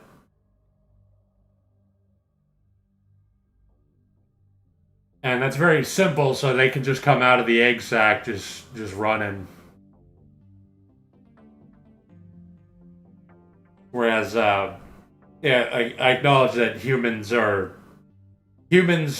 We have better brains, or we have more abstract brains capable of doing more things. We have higher potential, but people don't really achieve like even a fraction of that potential. Whereas a cat can make a lot of use out of its body, out of its brain. It can become wise. Animals can be wise. Like you can't talk to them. You can communicate with them in ways. It just I they might be able to do things, but you can look into their eyes and pretty much know what they know. I saw a documentary about like birds and nature and like its interactions with human development, and it showed how what is it, like a gang of crows is called a murder of crows. Uh, Basically would drop down seeds that they couldn't peck normally with their beaks, so they would drop the seeds down a highway over a bridge or a telephone wire, and then let the seeds get run over by cars. And once the cars are gone, they would swoop down and get the seeds. I mean, I can't think of anybody I work with that could figure out something that complicated.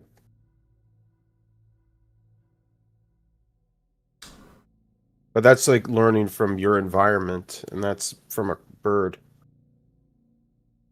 And well, humans don't have to pretty much learn about their environment. You just have to show up to work and stack the boxes, and you have to fill out the paperwork for insurance and taxes and shit.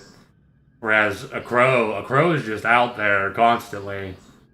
It's just flying around. It looks at, it sees something, and it's like, hey, what's that? I'm gonna go check it out, and then it explores it, and that's what it's doing every fucking day, while you're like stacking boxes, flipping burgers and shit, filling out paperwork.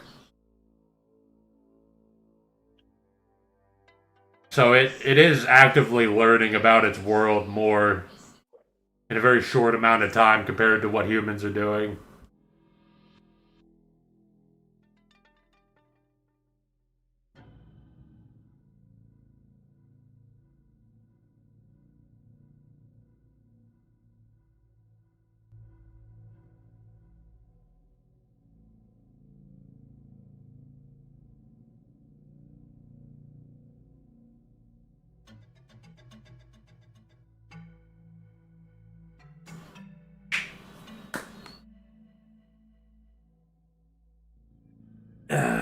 It is fucked up that we kill animals more than we have to. Yeah, I'm kind of disgusted with the whole conservative mindset of animals are meant for killing, and they have these. I mean, I can understand hunting for food, like let's go hunt a deer or an elk or some other large herbivore for meat to consume. That kind of makes a lot of sense, but like just to go like like Donald Trump's sons or Donald Trump's daughter that went out to Africa to poach beautiful animals like giraffes, and then see themselves take a picture of a beautiful animal they just killed with a shit-eating grin on their face with their motherfucking gun or whatever. It's just disgusting, you know?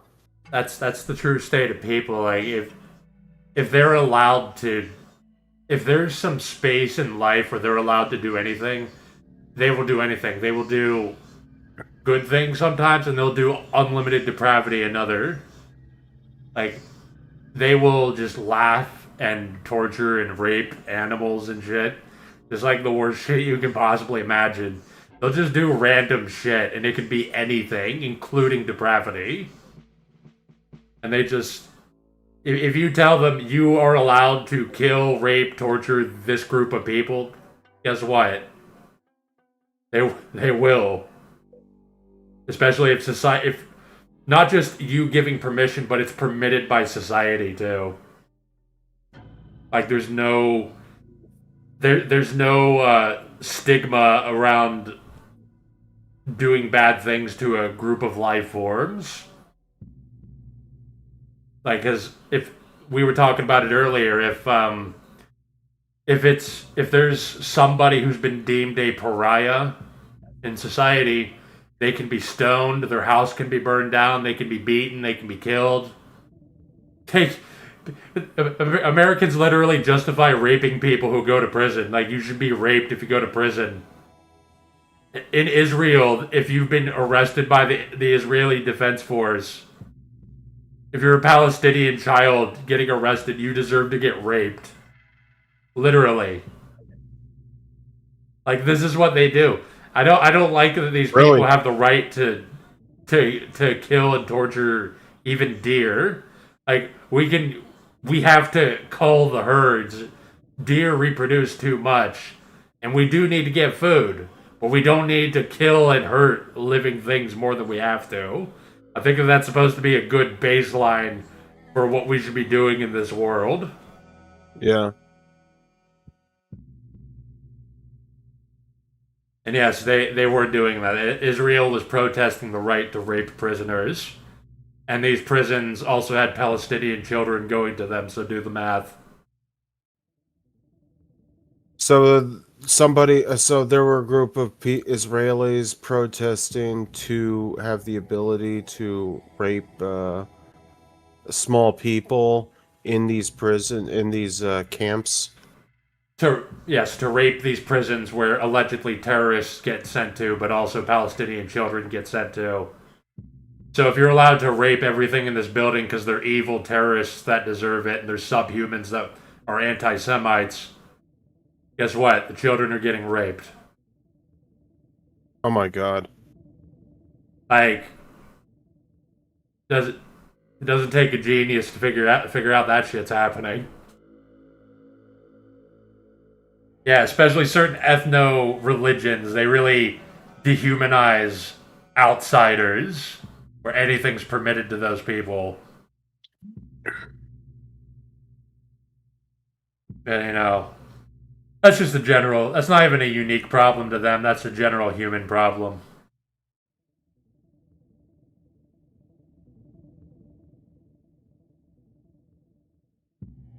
The average person is not moral. Morality is held by the wise, the knowledgeable, the intelligent, the aware.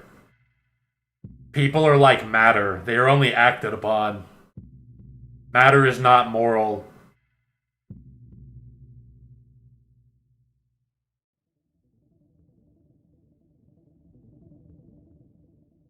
Like, morality is innately a spiritual, metaphysical, abstract thing.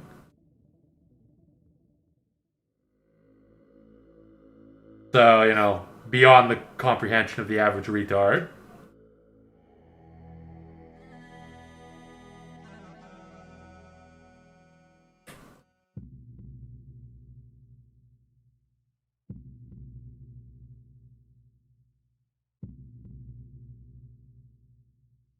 So yeah, when you tell people they can do whatever they want to these animals, just deranged, fucked up shit will be happening. Just because we have to do it doesn't mean you can, like, torture things to death. If I was living in the wild and I had to eat things to live, I would be trying to kill it quick. I would be like, sorry, I have to do this. Gotta. And you would become jaded to it over time. Even being jaded to it, I would still be. I wouldn't be entertained by its suffering. I would just be like, here's an animal, twist its neck, eat it.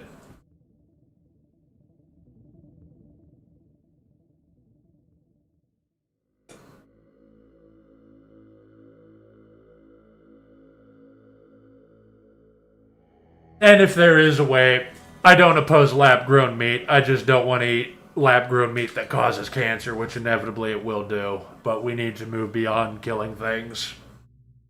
Yeah.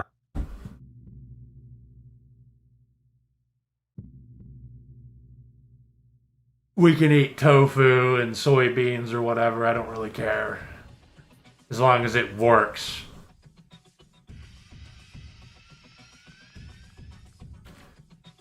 I heard a Green Beret interview where he talked about his guide in Israel was about to snipe a child. He told the scumbag that he would end him if he did it. They're complete demons. Imagine an entire group that is being taught that all outsiders are inferior. That's what you get.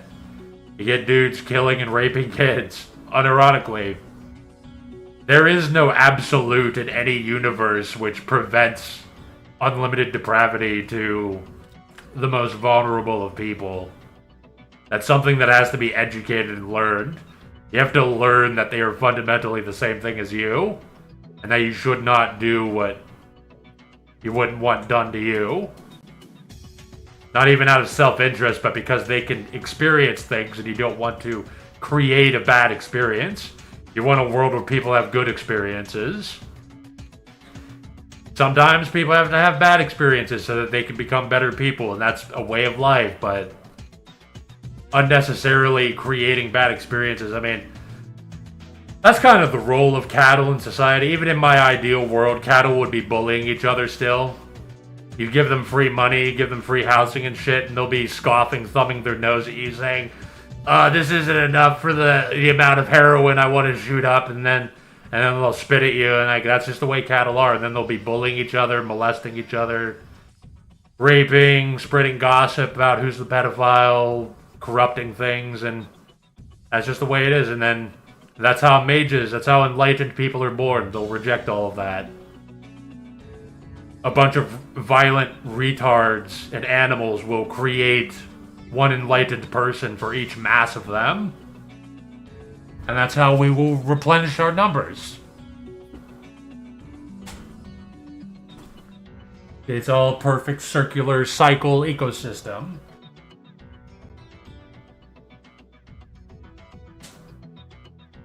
What percentage of the human race do you think is actually worth saving?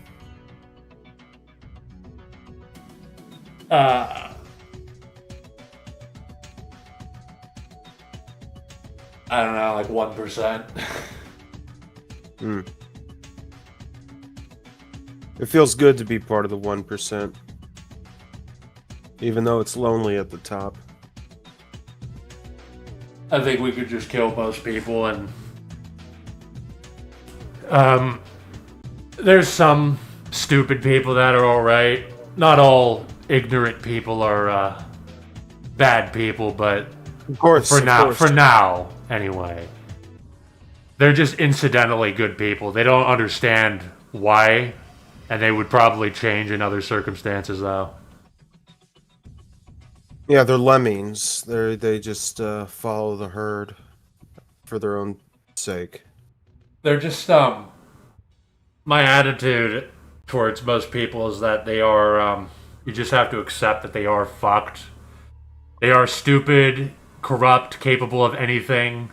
They'll do random things. Sometimes they do good things. Sometimes they'll rape and kill children and laugh about it. And if society encourages that, they'll keep doing it.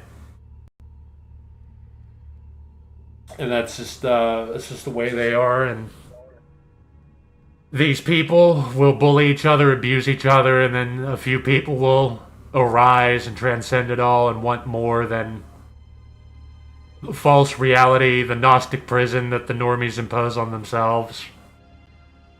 And that will always be less than 0.01% of society. As of April 2026, reports indicate that over 20,000 children have been killed in Gaza, with over 170 killed in Lebanon due to airstrikes, ground operations, and related humanitarian crises like starvation. Holy shit. Like the first thing Trump did with this war with Iran was he bombed a school for girls, school for teenage girls. I think there would be a little bit more outrage than that, you know, like usually in war when something like that happens, it would be like, oh, we're sorry, but you know, it was a miscalculation and we must bring humanitarian aid. But a lot of the rhetoric I see from the conservatives and the right wing in America is, well, fuck them, yeah, kill everything. We've tolerated we're them at- long enough. If you They want to wage threatened our- war, wage it right. You gotta go total war. They threatened our country like 40 years ago.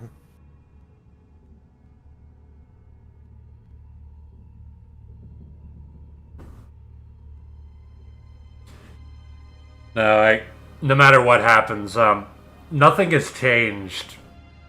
Like 40% of Americans are just retarded and always support whatever the system's doing as long as it keeps the illusion of comfort and success flowing into them. They will always. Like, they were supporting this during George Bush, they were supporting this, they're supporting the Gulf War, the Vietnam War. It just doesn't change. Like, this is all the same shit as, like, after 9/11. Nothing has changed. All the same retards with bumper stickers that hate liberals and whatever marginalized group capitalists have given the green light to attack, like Muslims.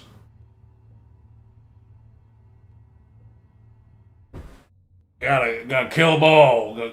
Spend our money. The government. It's okay when the government spends our money when we kill the group that I've been taught to hate.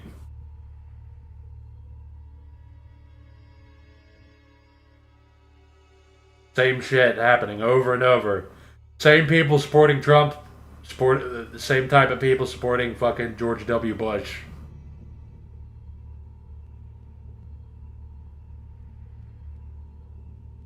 Same shit over and over. The masses don't change. If you were in Colonel Kurtz's position, what do you think about the movie Apocalypse Now? It's a cool movie. It's kind of sloppy, but it's just a fun experience. If I was in Colonel Kurtz's position, I mean, I guess I would do the same thing. I mean, there's not much. You don't have a lot of options when you're in the position of somebody else. I guess I would, I guess I too would desert the military and. I mean, I wouldn't be obsessed with killing the Viet Cong. Like, that's honestly retarded. Like, that one of his contentions with the military was that they weren't fighting the Viet Cong hard enough. Like, that's retarded. Like, what should I wouldn't want to be a dude going AWOL in Iran, like raping and killing kids because the military doesn't have the guts to wage true war on Iran for Israel.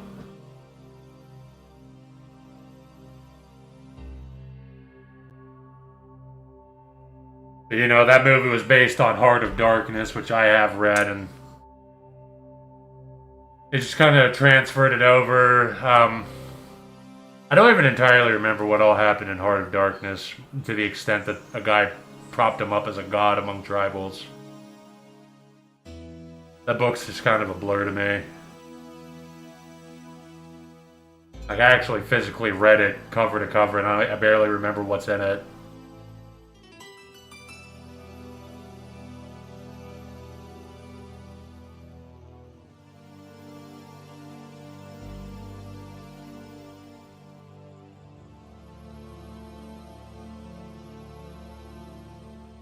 Yeah, they even recycled the fucking WMD fear mongering for Iran, and people ate it up. Like that's how you know. Like nothing's changing. There's nothing new under the sun. I'm not a Christian, but you open the Bible and it talks about the average person like they're fucking idiots. They've always been. You gotta change the system. You gotta change the people that have the power. That's all the fucking cattle people respect is power. Power should be wielded by the moral.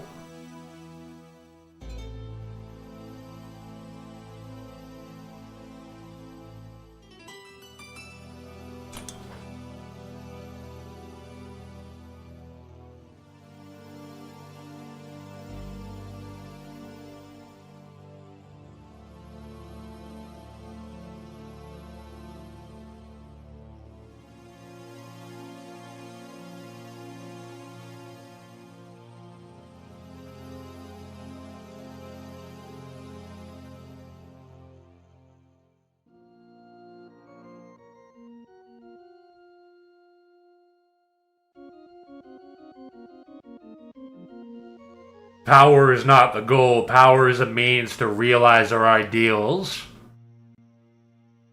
Should be held by the enlightened. I should walk. I should be able to walk into a city and everybody fucking immediately submits to me. Wherever I go, people bow down. People bow down like they do to Donald Trump and Israel and capitalists. But I walk in and they fucking bow down to me. And if I find out that their cops are selling heroin, they're having orgies in the police station at taxpayer expense, and there's these giant sham construction projects funneling millions of dollars into the pockets of some dude charging 5 times the cost for labor and supply, I'm gonna walk in, I'm just gonna like liquidate them. I'm gonna liquefy their body.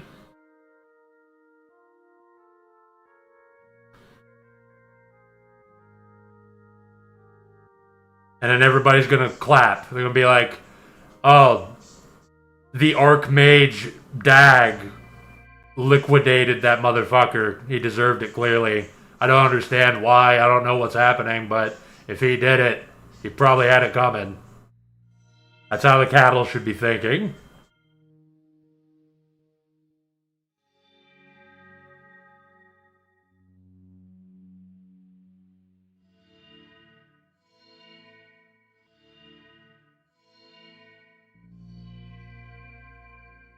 Oh, the mage council says we all need to either live in dense cities or on homesteads, and only one person can own property each. Well, they have all the power. Who are we to doubt that? You know, they have power and we don't. What, you got a problem with it? Look at you. You're a loser. You're nobody. You have no power. Who are you to go against the magic order, the mage council? And that's how it would work in an ideal world.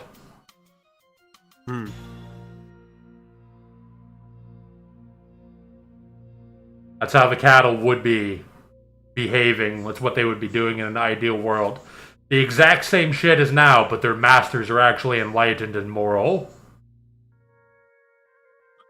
Yeah, it's like the George W. Bush speech. He said it kind of was a meme from him. He quote him, he said, "You know, this would be a lot better as a dictatorship as long as I'm the dictator."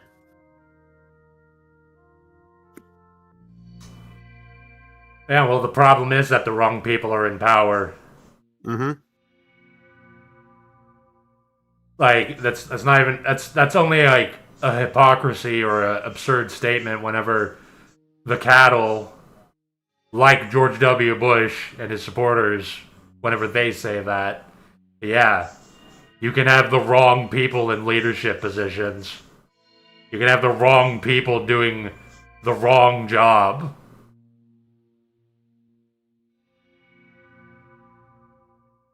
Society is so fucking complex. What you want? You want a corrupt businessman deciding, having absolute power over society, having the most power. That's who should be deciding what should be happening. Do you want like a meth addict supervising a nuclear power plant? Should I we can have the wrong people in leadership positions. It's a simple fact. Clearly, leadership positions these days, everything is so complex that it requires dudes that have objectified reality, the spirit and matter. They've objectified subjectivity itself. That they're able to deal with the nuances of reality, that they're able to deal with the whole of reality, because that's what you are in a leadership position. You're dealing with the whole of fucking reality. You can't have a retard doing that. You can't have a retard or a malicious, corrupt actor doing that. But, the cattle have decided we should live in a capitalist democracy where, whoever has the most money should decide what's happening.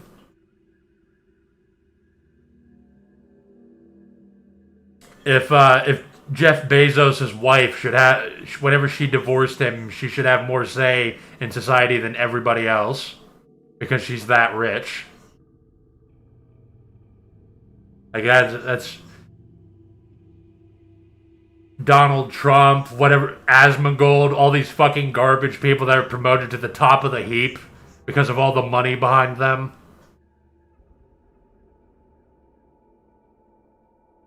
Yeah, it's working out real fucking well.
Anyway, it's all in my manifesto, which is now at 114 pages.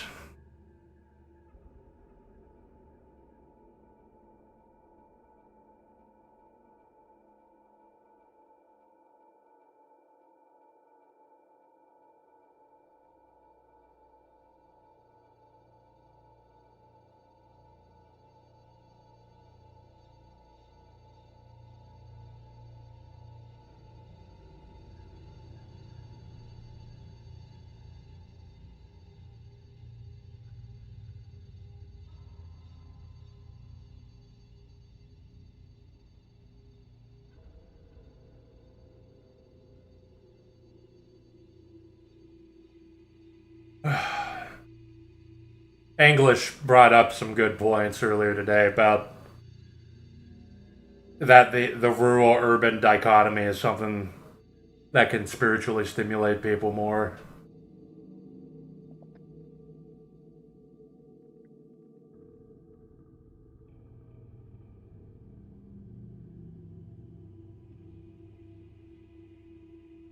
What's your opinion of the mob, like in the Sopranos series? I haven't seen The Sopranos. I've seen some of it. Mobs are just random people that... I hate mobs. Gangs suck. They're good if you're benefiting from them. But in America, most mobs are just it's more like just corrupt capitalists conspiring with the local government to get free money. And then cornering the market and coercing people indirectly. forcing people to accept exploitation and all that. I mean, mobs are degenerate. Sometimes you have to be a mob and do mob stuff. Legality is not morality.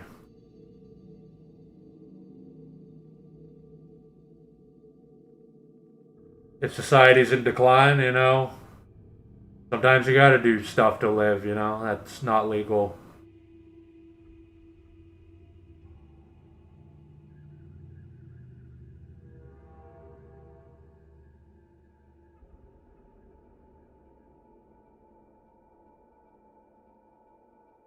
Here's an interesting meme I found.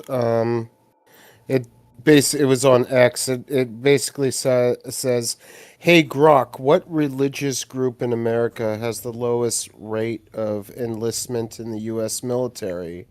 And a guy responded, "Another rage bait by an anti-Semite. Let me tell you why Jays don't serve in the U.S. Armed Forces. Number one, we are highly skilled and educated.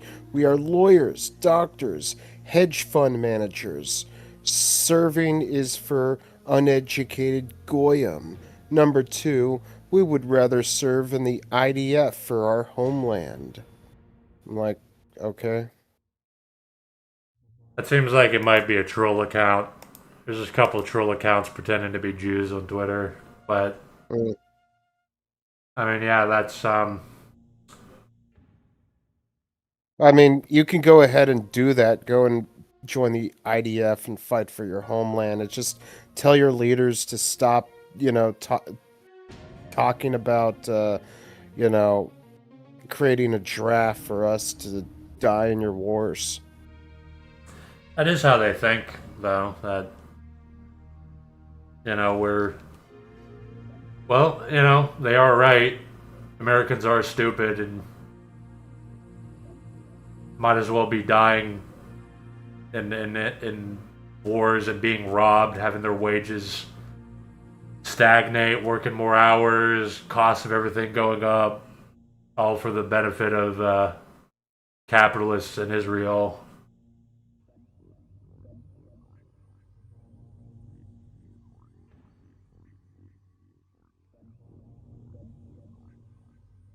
Well, Israel's busy invading their neighbor, bombing children in Lebanon. They can't tangle with Iran right now.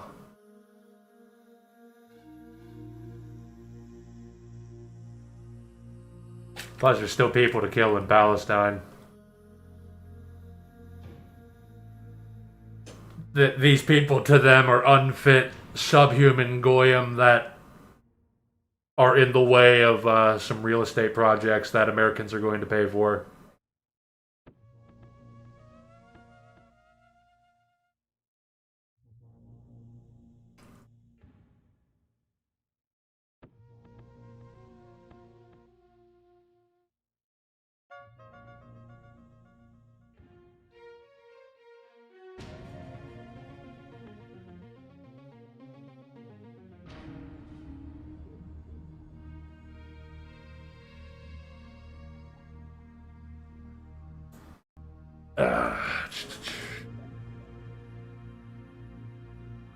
Who's worse, Zelensky or Netanyahu? I mean, obviously Netanyahu.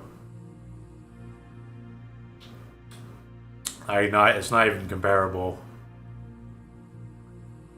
Netanyahu's been playing us for fucking almost a century.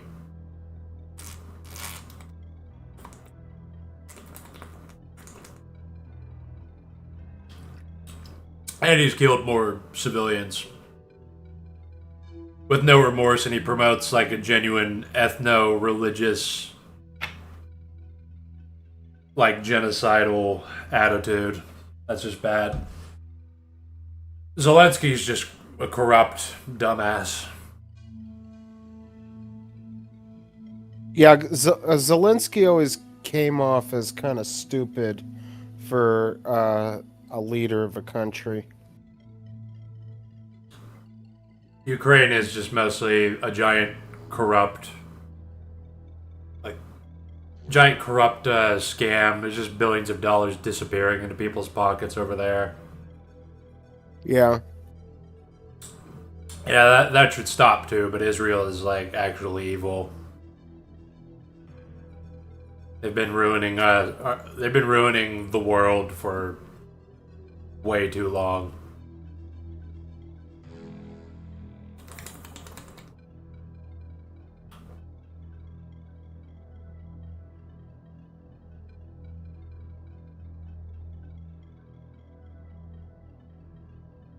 Sometimes I hate that all these streams have me on webcam because I turned off my webcam so I can take a drink, and it just feels so nice to take the fucking shirt off my mouth.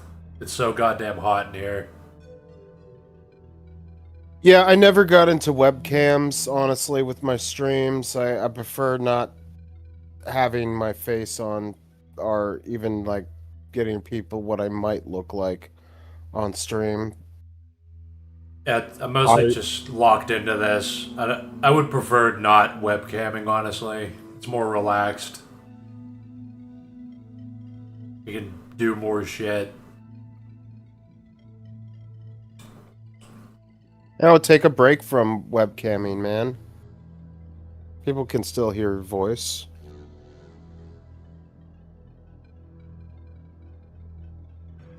I feel it completes the aesthetic. I think it's good visually, but it's just. I'll probably just leave it off for the rest of this stream because it's pretty much just sitting and bullshitting.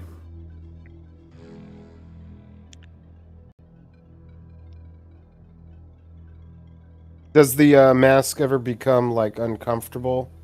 Yeah, it's fucking sweaty right now. It's too hot in here.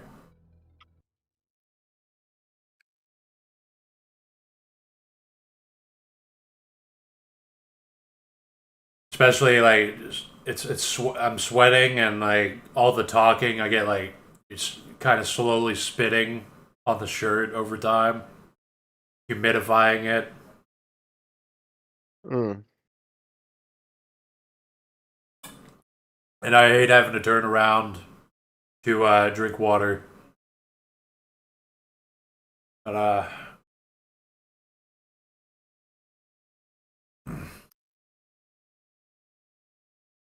I'll still do it, but maybe I'll just turn it off for some of the streams. Like I'll start off like the first 2 hours, and then the last I'll just turn it off.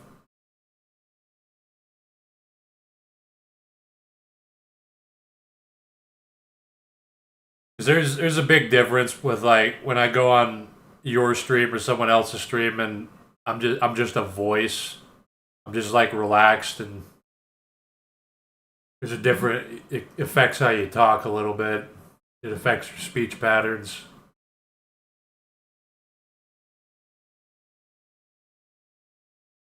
Most conspiracy theories have been normie appropriated and boring. Yeah. This is what this is just basic counter-revolutionaryism, and this like these counter-revolutionary establishment forces like Trump will posture themselves as if they are, you know, anti-vaxxers. They're against Epstein and they're against the deep state and the Illuminati, and they're willing to do all that. Like that's Alex Jones' whole shtick, is that he pretends to be on the inside, getting all the hot intel. He knows what's going on, other people don't, and he's just a fucking grifter. And normies love to gossip. Like we said earlier, normies gossip about who's the pedophile in their groups. They'll just make shit up, random shit. They're not above. Nothing's absolutely off limits to them. They'll appropriate anything. You can't trust everything that's a conspiracy, and just because you can conjure up a conspiracy doesn't make it legitimate.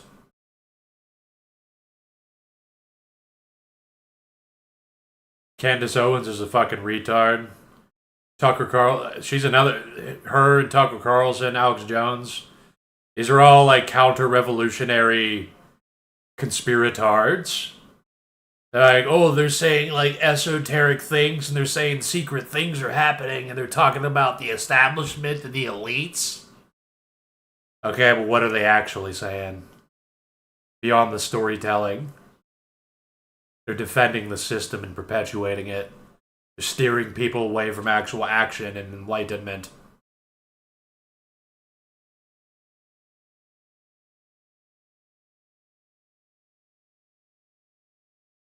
Normies will entertain the flat earth. Normies will entertain religion and magic just to be special. Just because it realizes and distinguishes them in a social setting. That's all it takes for them to just say something. They'll just say some bullshit. There's nothing you can physically trust, absolutely. You can't trust something because it's a conspiracy. You can't trust something because it's not a conspiracy. But, you know, good luck. Good luck imparting that level of awareness to the average fucking retard.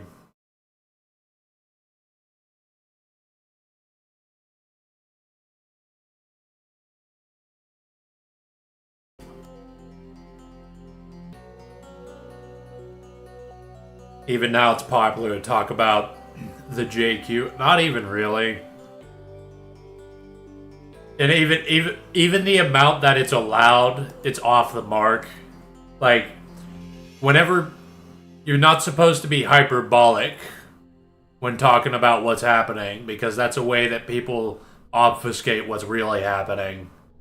Because even if people are talking about Jews, you realize that doesn't help us if people blame everything on Jews, because capitalism is literally the problem that is a part of. They are just benefiting off the problems of capitalism. That's why I give them a free pass. Well, that's not valid either. They are guilty of some things. They're just don't make decisions based on the retardation of others. Don't just be opposite to stupid people. Because that's just another flavor of being dumb.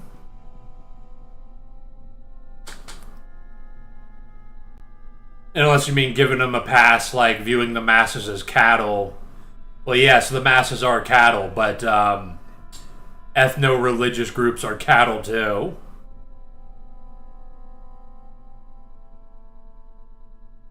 A lot of God's chosen people would be shocked to find out that the Mage Council regards them as cattle. I don't care what, like, trickery, what status, whatever material things you have.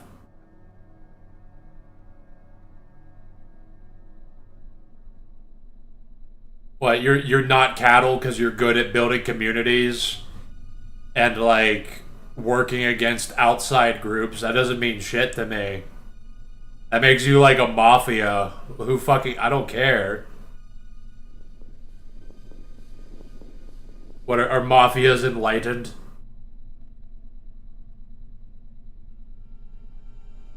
Just because they can operate material systems?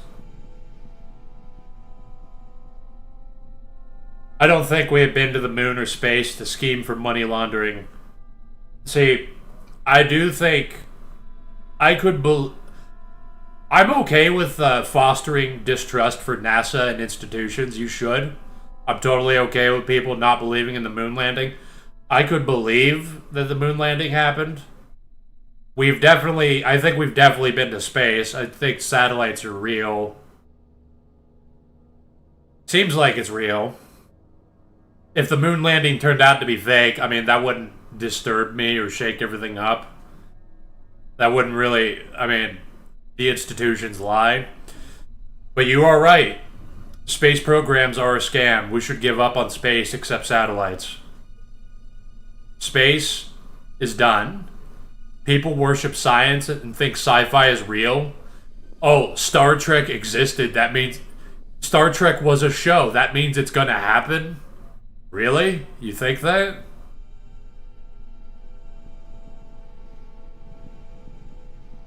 It's not even... It might not even be possible for computers to be conscious in this physical universe.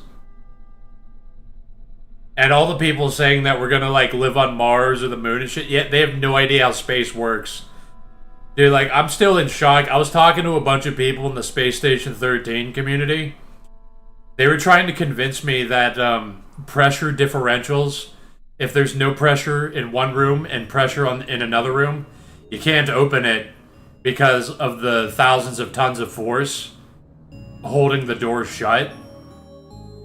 But they say, well, see, that's only a problem with bulkhead doors that open in or out. If you have a sliding Star Trek door, then it will open just fine. It's no.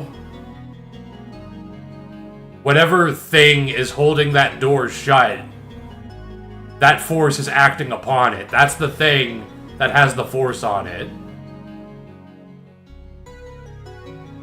You think that like you can just sidestep that amount of force? You think that like so these retards that think sci-fi is going to be real because they've been exposed to sci-fi media. This is the fundamental problem with people that worship science. They don't even know what it is. Same as people who worship capitalism. They don't know what it is. They mystify it. They don't even know what it is. Star Trek's a show, so it's going to be real. I'm sorry that retards fall for sci-fi marketing. Like, I've even done it. Like, you have to market at people to make them think that maybe this is possible. That's the point of sci-fi, is that it's just fantastical bullshit that has a suspension of disbelief. Yeah, well, I see it like this. People who think the future is gonna be like the Jetsons are the same, level of mentality that people thought the past was like the Flintstones. I mean, nothing like the Flintstones. It will be nothing like the Jetsons. People think the afterlife is like Tom and Jerry, where you fall down and then like a transparent version of you stands up, and then you get on a gold escalator to a cloud. That's what they think is going to happen.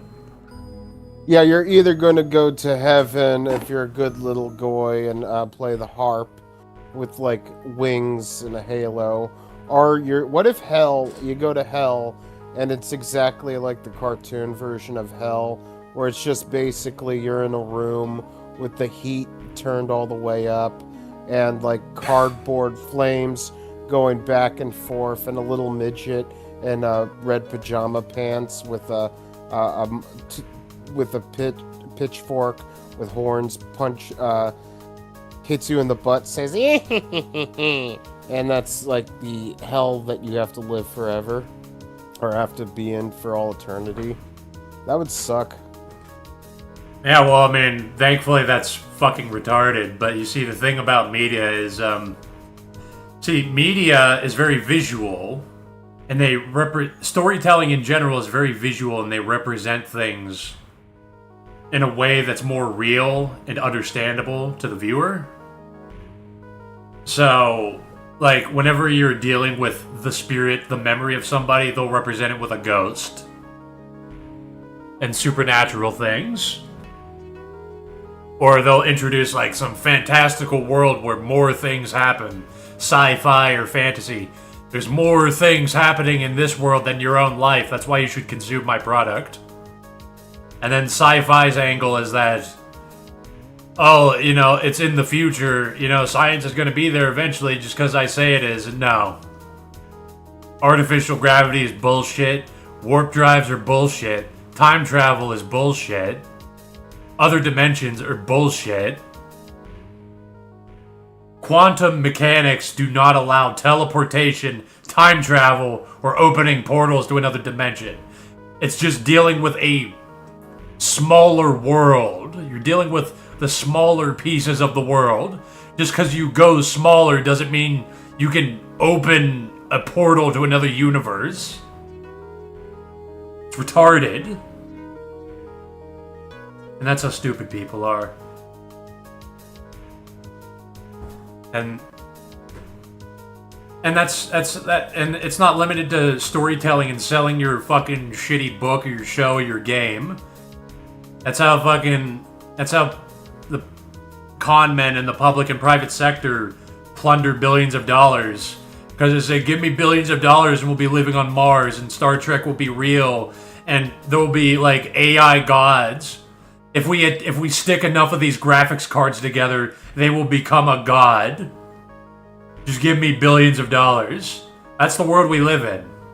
Okay, that's the real fucking world we live in.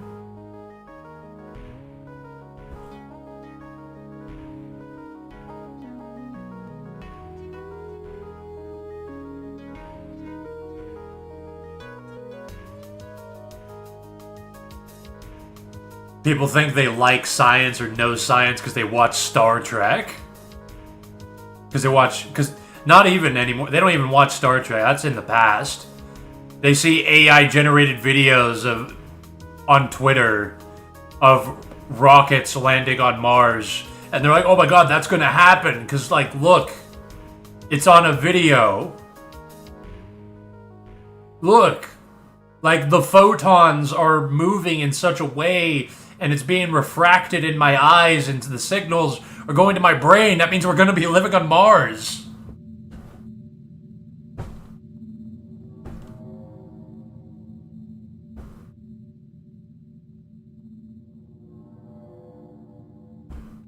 Warp drives. Like, if we just, like, do things with subatomic particles, it will allow matter to teleport to other star systems.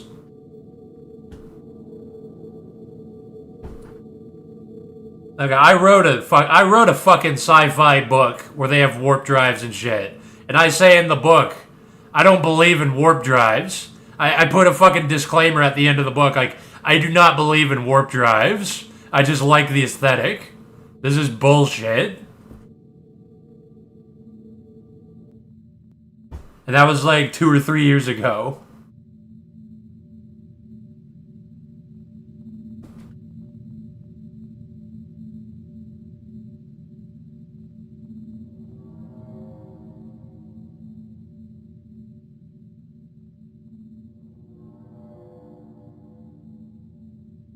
I just like the aesthetic of, like, what if humanity got everything it wanted and it became almost post-apocalyptic, not through nuclear war, but through all the technology and all the power humanity has?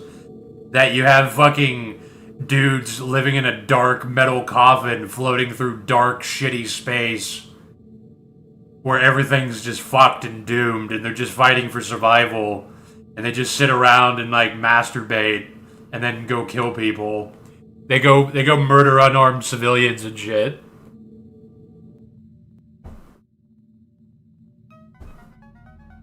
That was the point. I just like the aesthetic of that.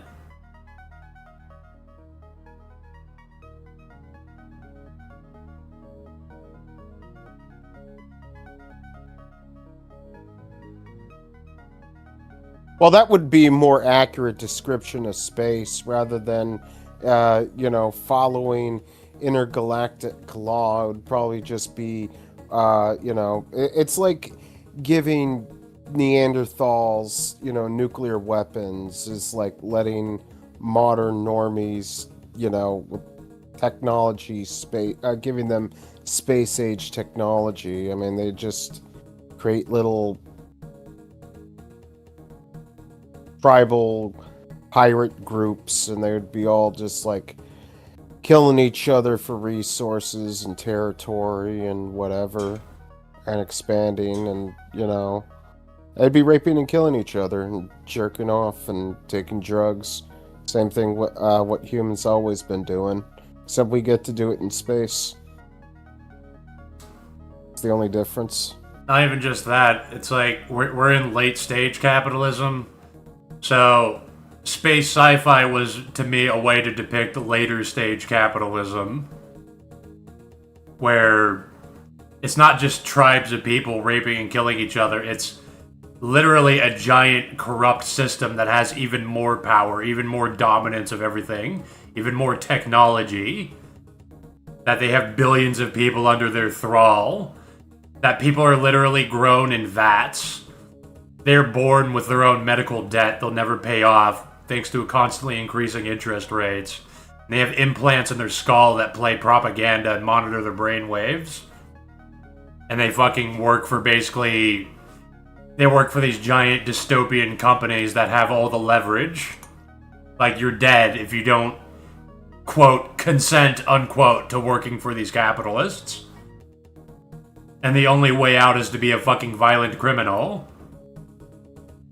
That's why I created a scenario where, much like in real life, there are situations where society is decaying and there's tyranny and shit. And guess what? You have to kill people to live, and sometimes you gotta kill innocent civilians to live, and you gotta take their goods and shit. I'm not saying that should happen. That's saying historically that has happened. In the future, that could happen. And actually, right now, it is kind of happening. It's criminality.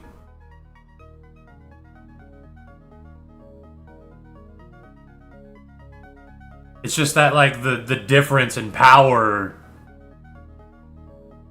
leads to such absurd things like you live in space. You live on a fucking spaceship. Where are you gonna get food? Where are you gonna get shit? Where are you gonna get computer hardware to keep your devices going? Where are you gonna get more ammo? Well, you go and you fucking raid a spaceship full of civilians. What are you gonna do with the civilians? You gotta kill them. You gather them all up in a room. You either go room to room shooting them all in the head, or you round them up in one room and then you put them all down. And then you sell the ship, or at least scavenge parts of the ship. And then you use that money to go to the black market, or the legitimate market if you can, and you buy food, you buy hardware.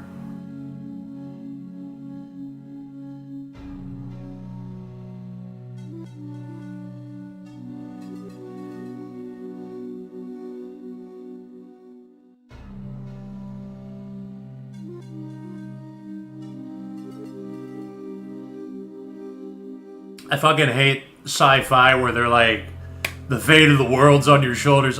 Whenever normies make a new setting, they are incapable of restraint, where everything revolves around the main character, and you have 1 hour to disengage the bomb that the bad guy left, or the world will blow up.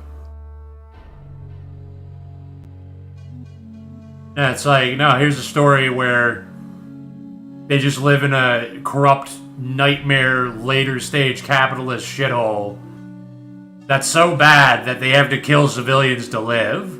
There's no bad guy to shoot in the face because all of humanity is complicit in the nightmare. They enable it. You can't just kill a dude and fix everything. All you can do is kill civilians and take their shit so you can live.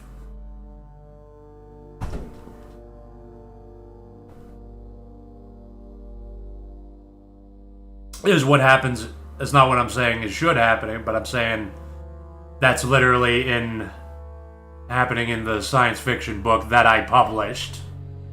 That's not a call for violence. It's that's what happened in the fucking book.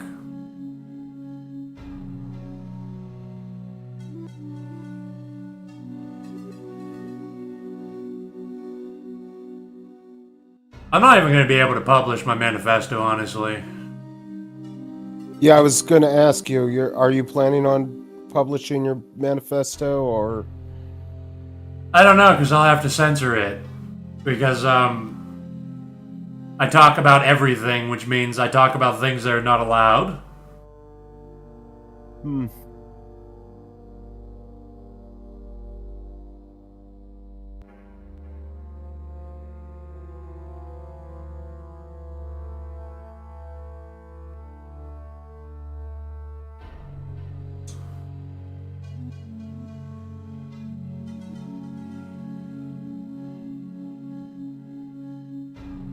You're saying certain content of the book will be too outlandish to even be published.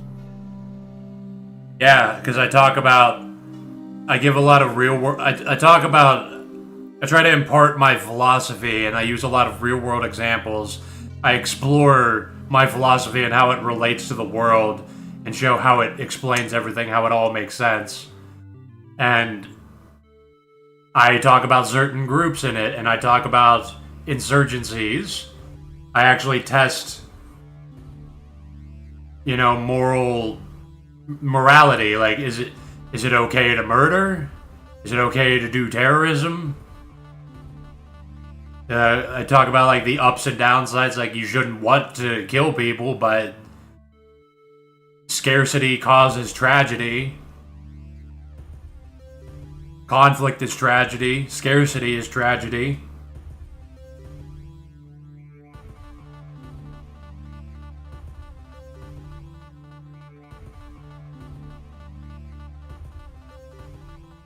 You're not gonna have a place in this world if you're not gonna... You're gonna have to make some hard choices once in a while. You're not gonna have all the knowledge, and you're gonna make wrong choices because you didn't have all the knowledge. Or you were short on time, and it was so sudden what you had to do.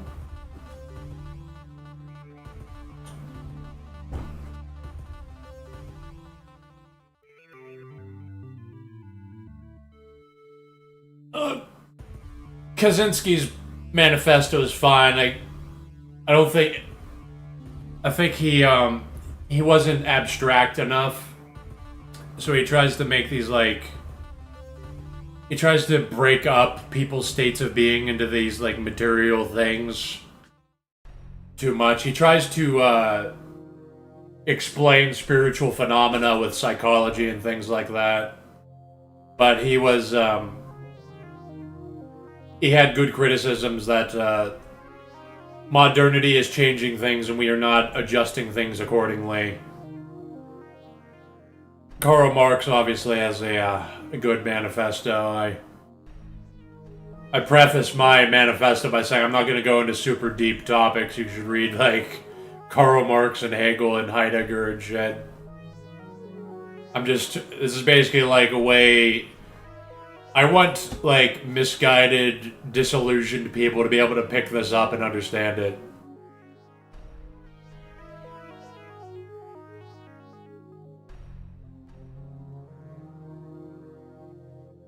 I put everything into perspective instead of throwing the science of logic by Hegel at somebody. Basically, you have... You can use, like, analogies and observations and stuff, but you need to, like, build up to an actual point. You need to show people, this thing in the world, well, it leads to this.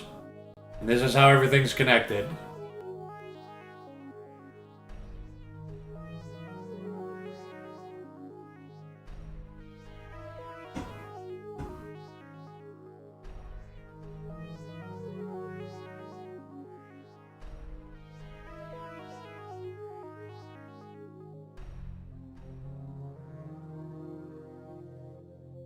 Well, I'm just, like, I don't know if it'll,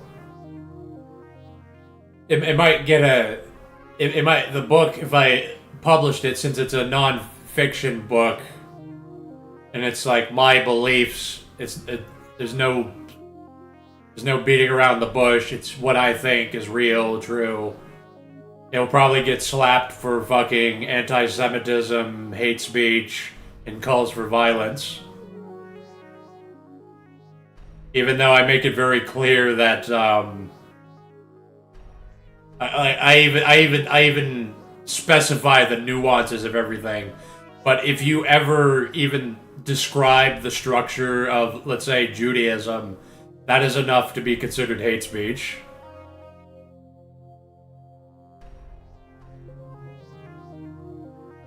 Because that's not even the only thing I talk about. I talk about capitalism.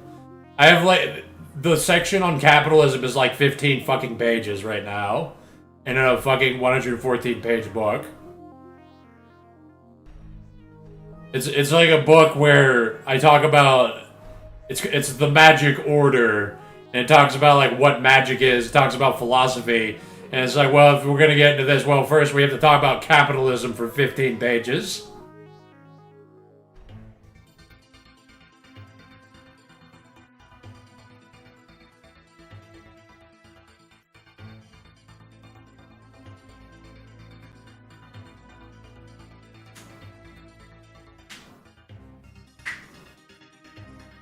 even if you pose the question, like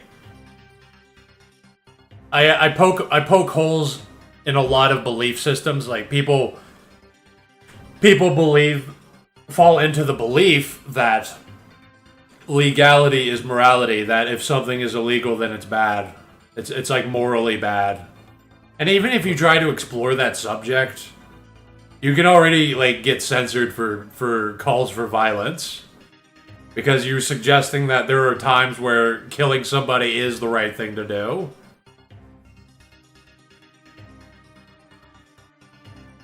Sometimes the law is run by corrupt people that doesn't answer the needs of the masses. And then, like, that results in violence whenever the system fails.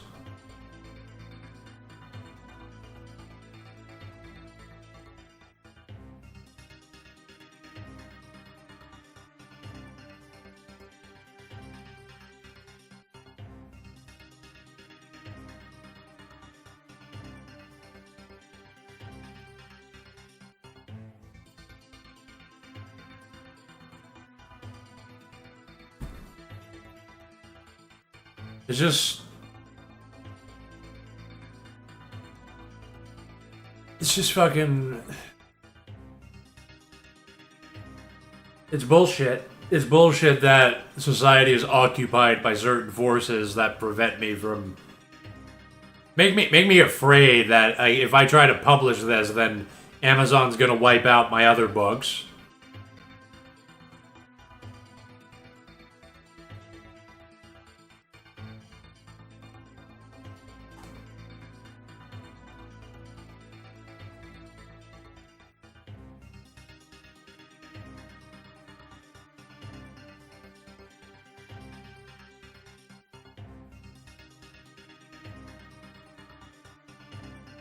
What is your take on women's rights? I agree with TFM on that issue. I mean, I do want women to have rights to an extent, but I acknowledge the biological differences that,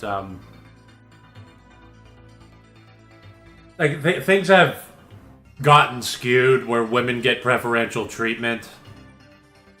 And there are valid criticisms, like they are being provided for by the state, which allows them to, be more willing to break up families. But at the same time, I acknowledge the shittiness of men. That if I was a woman, I wouldn't want to be dependent on most of the men of the world because they are garbage. Most men are shit. I wouldn't want them to necessarily be slaves, but I acknowledge the limits of women too. Well, they're both shit. Both are evil. Yeah, and it's just the idea, there are differences that women have which may warrant some differences in laws. But I don't really support just taking their rights. I don't oppose it. If a regime emerged and they're like, we're taking women's rights away, like, that's not a deal breaker for me. I'm more concerned about other things, like, well, okay, we're taking away some of women's rights, but like, are you dealing with like the problem of capitalism at least? Are you aware of society enough to tinker with it and adjust things around? Do you have an actual ideal and a clear philosophy that you're trying to fulfill? You're not just like a corrupt con man, fear mongering and shit. Because there are arguments where we can take some of women's rights away. Maybe we should abolish alimony or whatever. I guess, marriage is a contract that you consent to, and men are being like tricked into doing it. Then they get divorced, and the courts side with the women.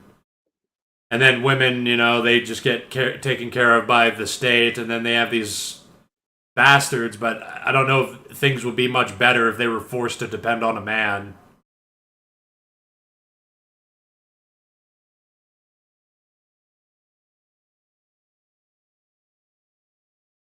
Someone asked you, Wolf, how high you are. Are you high right now?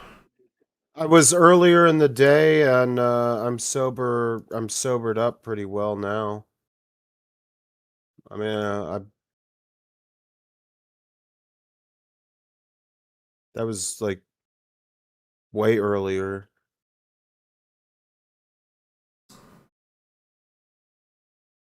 I'm just kind of like fatigued from work and then doing chores and shit. I imagine I working 8 hours and then doing chores. It's fucking brutal.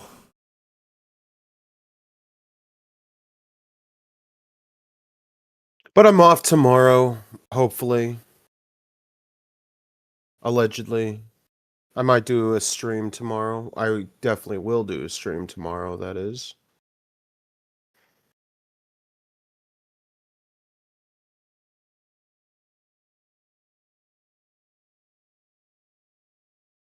What all? Did anything interesting happen on the stream after I fell asleep Uh, yesterday? after you fell asleep, well, I don't know when you fell asleep, but yeah, I, people were kind of like relieved when MGTOW Cowboy was gone, and then we talked to somebody else for a little bit. I don't even know what happened. I was just because I was high during that most of that stream when Cowboy was on, and then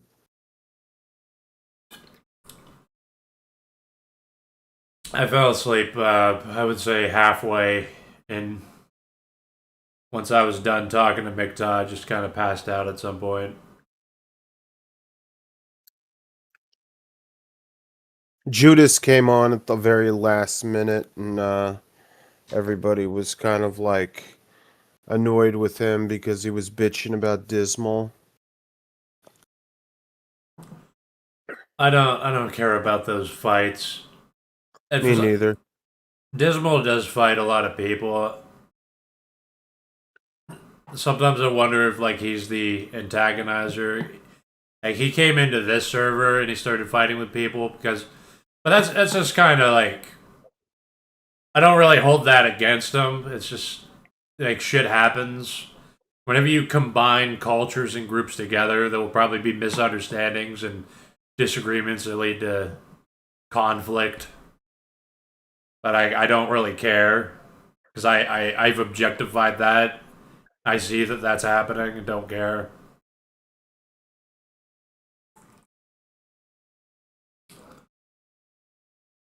I don't care about these little fights. I acknowledge the criticism. I acknowledge the criticisms with Hollow and Rabbi Judas. I know what people are talking about when they complain about them, but I honestly don't even really care.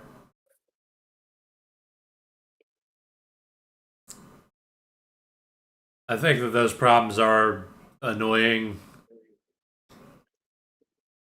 but this meta drama, I just don't care.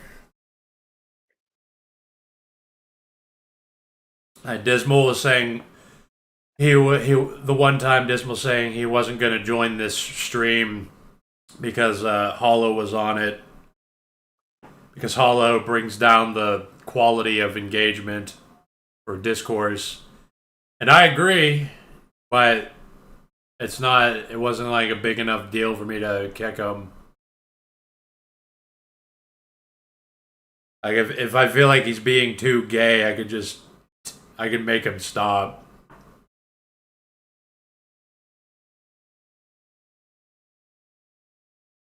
The problem with having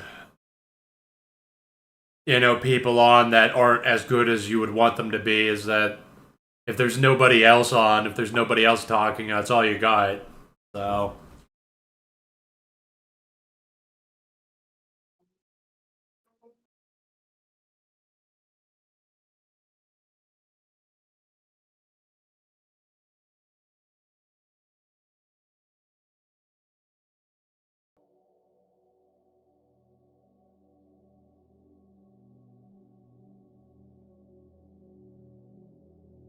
You know, I feel like with MGTOW Cowboy, last stream he was kind of wavering. I felt like his voice was starting to shake a bit and he was being more doubtful. I feel like if we just kept pummeling him for a long period... It's been like a month we've been pummeling him. And only now is he starting to crack and open up to new ideas. But he's still gonna come on and still babble about Pinochet and capitalism and attack helicopters and the government's bad and capitalism's good. And women are bad and Muslims.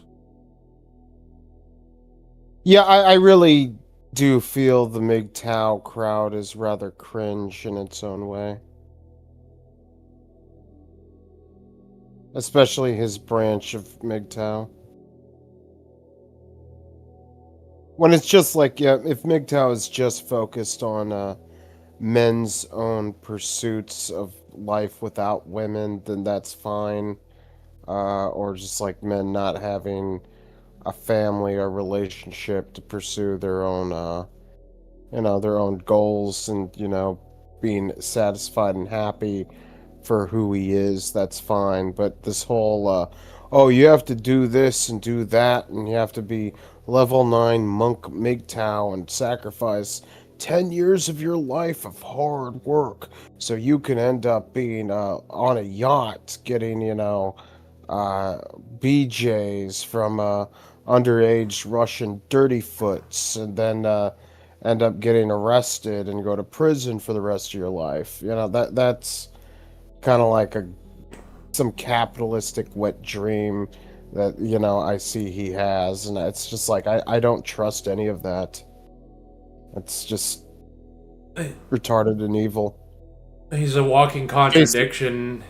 He has Yeah. a lot of stupid ideas that make people need to correct him, and he also represents a bigger problem where, like, we're not just talking to him, we're talking to each other in the audience and addressing a bigger problem.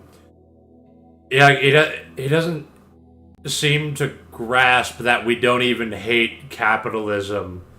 We hate the fact... He's in the chat now, so I'm saying this to his benefit, too. We hate the mystification of capitalism.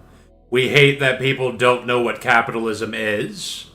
We hate that people deflect blame away from capitalists who are corrupt and who do work with the government. It's not communists whenever capitalists corrupt the government.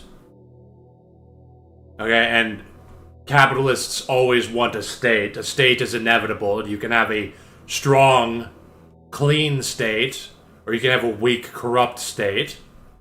You can have a weak, morally stupid state that's fractured of a bunch of special interest groups that corrupt society and is still expensive and costs all of us money, but provides us nothing. It just benefits an upper class of society.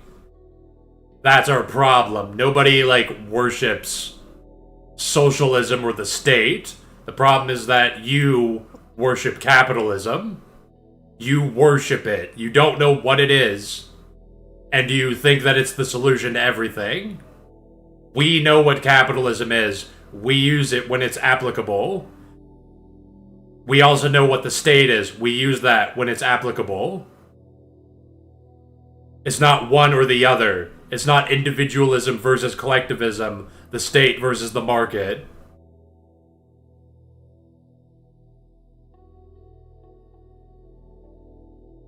You need to, elevate yourself, transcend these false dichotomies. None of these things are the totality of reality itself.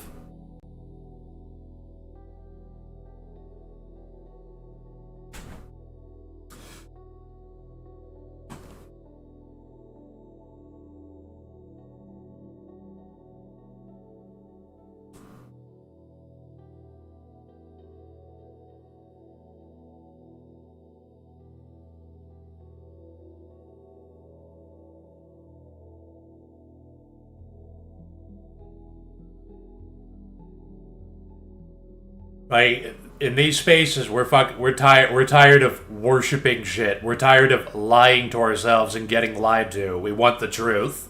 We want to know what's happening, and we want to know what the solution would be. We don't care about hyperbolizing anymore. It's over. We're done. We're 1 foot in the grave. We don't care about mythological stories anymore and lying. And the plain worship of money, man. Like, people spending their life chasing this credit, this this wealth that doesn't exist in nature. I'm not saying money is bad because it helps you buy, resources and good consumer products that will make life a lot better for you, but I just don't think that's the meaning of life. Money literally isn't everything. Like, it's not worth getting if you hate your life and you're not doing what you want to be doing. Exactly. Obviously, you should have an amount of strength and willpower to persevere through things, and maybe you can survive to ensure you can live the life that you want. But people don't. A lot of people in these spaces, too. Like, I want to pursue hobbies. I have fucking hobbies. Whenever I'm not working, I'm doing hobbies that I actually care about. My purpose in life isn't to drive trucks for $20 an hour after I paid $7,000 for fucking trucking school.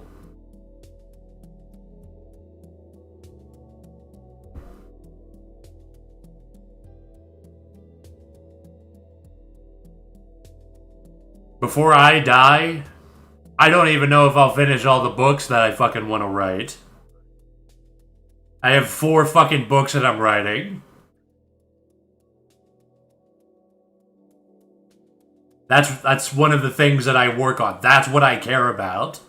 I also care about talking to people in these spaces because these are the only places I can talk to more aware people about what's actually happening, why things are happening.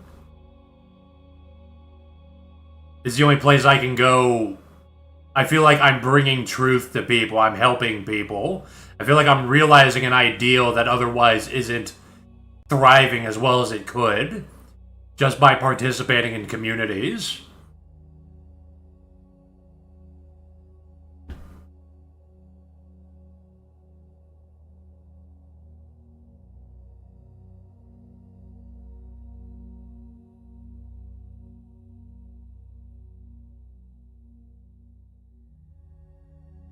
Also, since MGTOW's not getting it and thinks that it's still about collectivism versus individualism, allow me to show you where this guy is operating from and what he believes.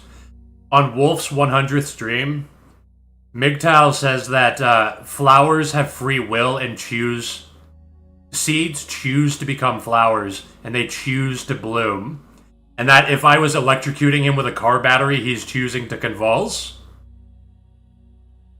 So if I took his fist, if I was his bully, I was bullying his short, fat, bowling ball ass, I took his fist and I was punching him in the face with his own fist, I would say, "Why are you hitting yourself? Why are you hitting yourself?"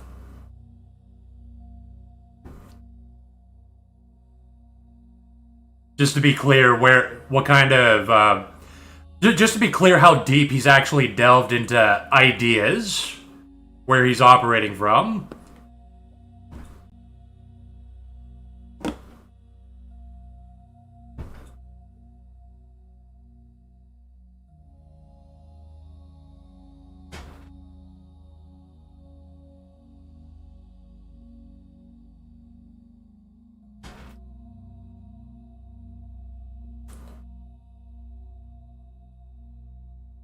Like, literally, even when I was reading and looking into Hegel, all the Hegelians were like liars and grifters.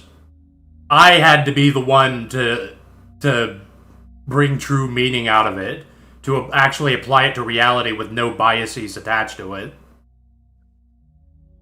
The dude that, like, got me into Hegel, he's currently arguing that Hegel proves that Anglicanism is the true religion and we should all be Anglicans.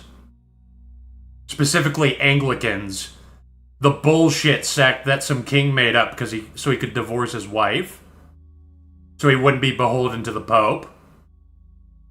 That's the one that Hegel proves. Even those fucking people are all lunatics and stupid and maliciously twisting things. This is like the difference between us and most people. Is that I'm not content to lie to myself. I want to know what's happening. I want to know the truth. A lot of people are content if they can just tell themselves a lie and make themselves feel better, that they're fine with that.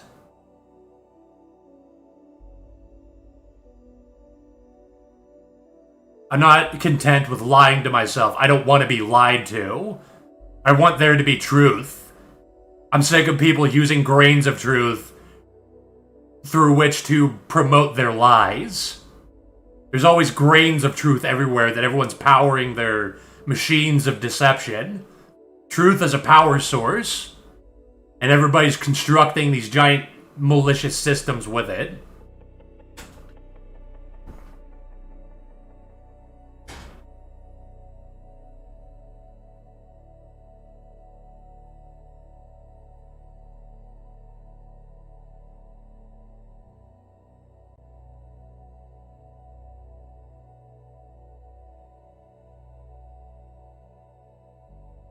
You're saying that, so MGTOW's saying that he was making the point that plants have some intelligence to choose. Okay, that doesn't mean they chose to bloom because light hit their petals.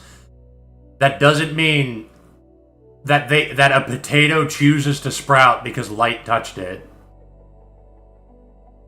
A seed didn't choose to become a flower. The same way, if you are ascribing choice and free will to these things, you are literally dissolving the meaning of those words. Free will and choice means nothing. You are literally just describing matter at that point. That an electron bouncing around in an atom is a choice. At that point, it means nothing. Okay, you are dissolving meaning.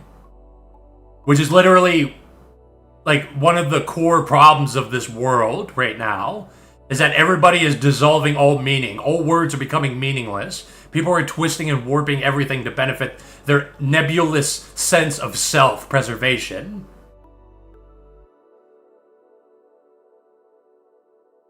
Okay? Like, that is a characteristic that everything is fucked. That things are meaningless. Nothing means anything except to the benefit of some fuckers. Like, the only people who benefit in a meaningless society are fucking oligarchs. And a bunch of retards who think they're gonna be oligarchs.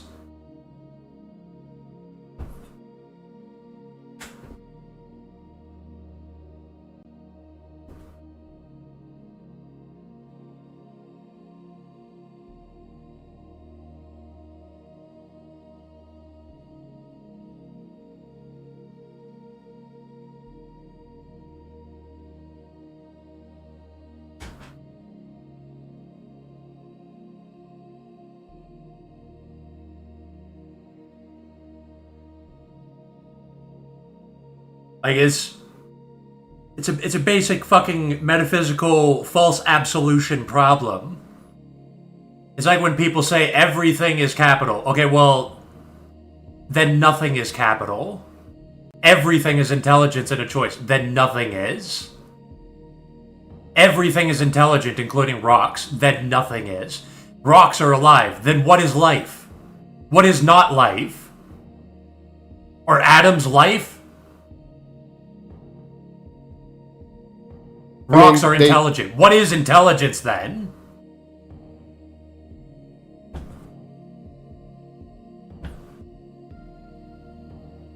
What were you saying? Oh, I think there is like a standard definition of life, but I don't know. I think it's like it's supposed to be like an organic characterization of the capacity of metabolism, growth, and reaction to stimuli. And it might also include reproduction, but I'm not sure if that's just. It's not just talking about sex, it also could be, what is it, like asexual reproduction as well.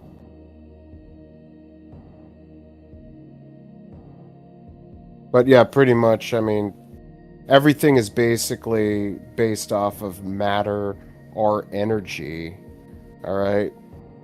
But there is like certain definitions to kind of understand what life is in biology. But yeah, our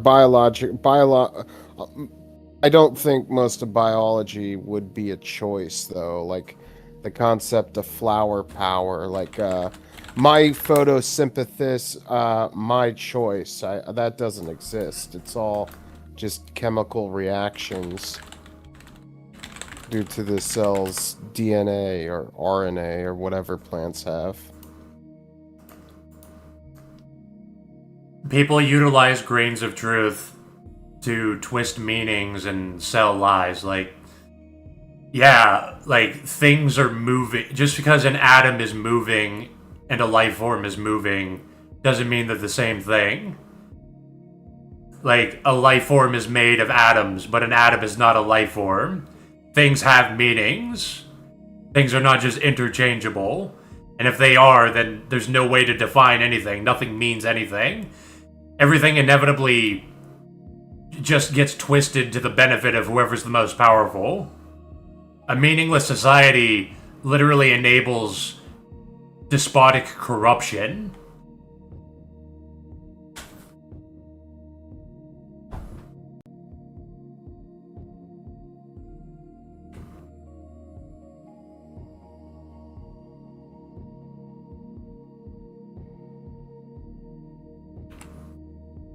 Organic versus inorganic, people know what the difference is. The actual definition, most people are not going to be able to say that off the top of their head. I can't even fucking say that off the top of my head. Because I'm frequently, not thinking about chemistry. We could talk about, like, amino acids, proteins, DNA, and that's what organic is. And then inorganic is, like, metals, diamonds, like, these things that are, like, literally... Like, what is the difference between a cell and an atom? Because they're both, like, these small, self-sustaining systems. But a cell is, like... A cell is, like, this thing that has to... It has like, this digestive system. It has to propagate itself and carry on its biological DNA and consume, like, proteins and amino acids. Whereas matter is just matter. Matter is just, like, the consequence of electrons bouncing around.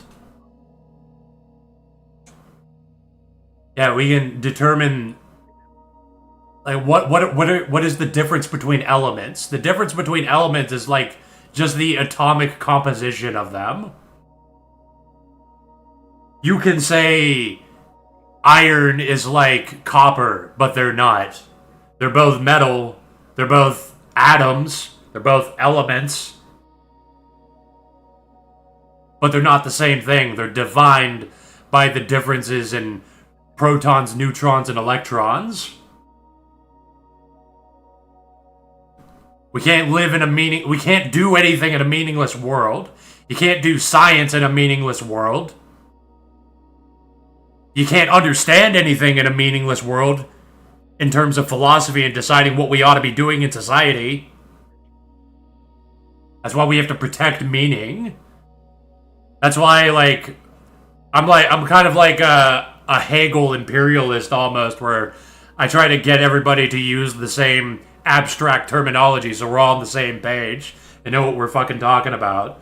But even then, I'm lazy about that because existence apparently has a specific meaning with like negative components to it compared to reality. Being and nothing become into reality and negation, which sublate into whatever beyond that. After that, it's like immediacy, mediation, existence, self.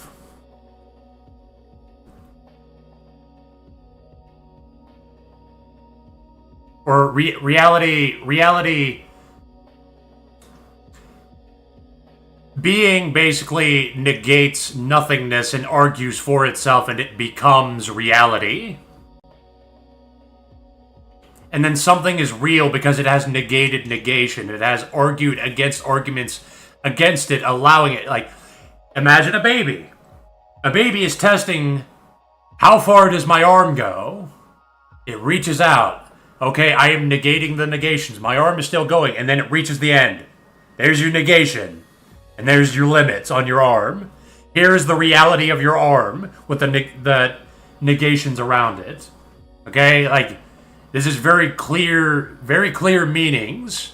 Very clear, specific meanings. These are like the basic units of metaphysics.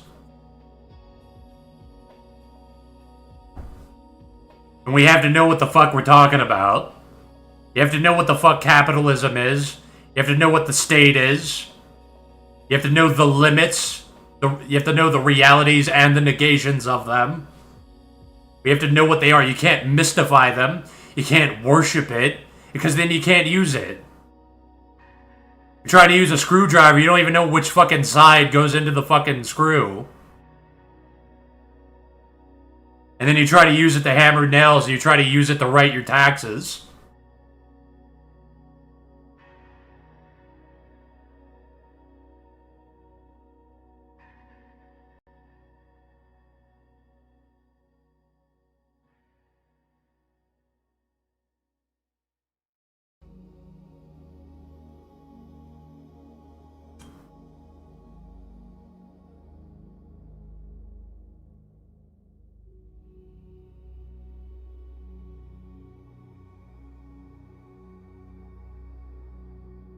I won't read Hegel till I have a physical copy. I mean, you should at least look at the PDF.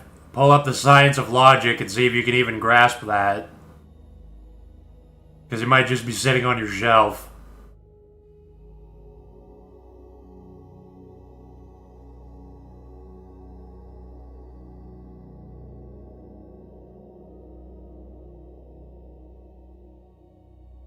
Even then, I've barely read Hegel. I've read some of it, and then I meditated on it, and then I debated people about it, and that's it. Hegel doesn't even own this concept. Like, he's not even the only person that came up with these ideas. He is acting upon what already existed. It's just that his terminology is good, is useful.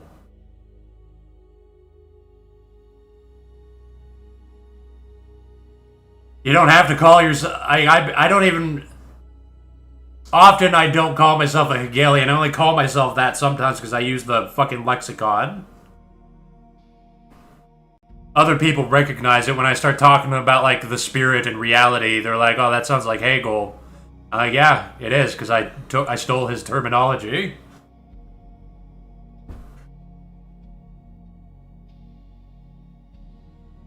Only one guy ever fucking recognized that, though.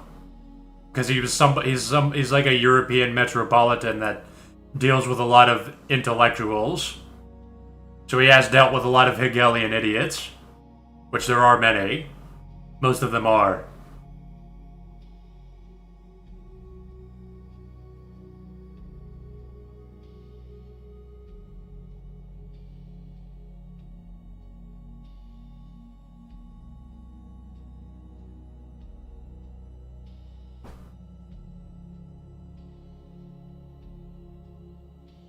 Anyway, point of all that is, there's gotta be meaning in this fucking world. Meaningless is lawlessness and corruption, decline of everything, confusion.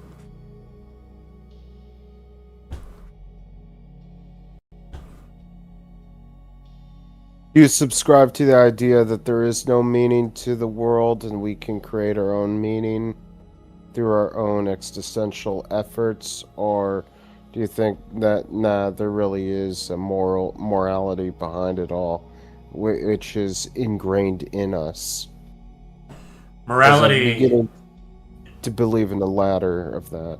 morality and meaning only exist in the realm of thought. It's not materially like reinforced to us. We can only use the material to justify the morality which only exists to us, minds. Matter doesn't have meaning. Matter doesn't have morality. We give that to it.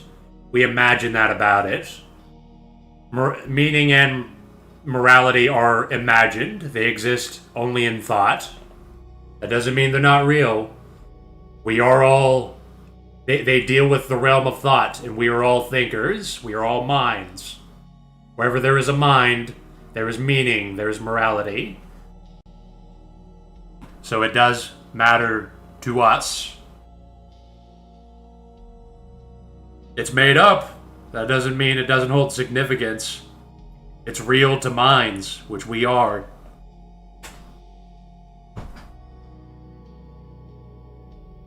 If a mind decides this universe has no meaning, it's all pointless, I'm gonna blow my brains out.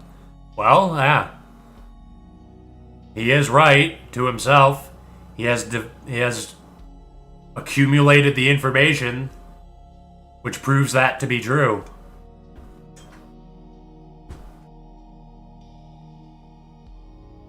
Because, yeah, outside of our own minds, there is no fucking meaning. There is no morality. We look at this world and see injustice and we seek to correct it with justice. People who say the world is unfair, get used to it, it's the way things should be. These are people who are retards, who are temporarily benefiting, or think they are, from the unfairness of the world and think that it is therefore just. Even then, these people ascribe morality to a material system.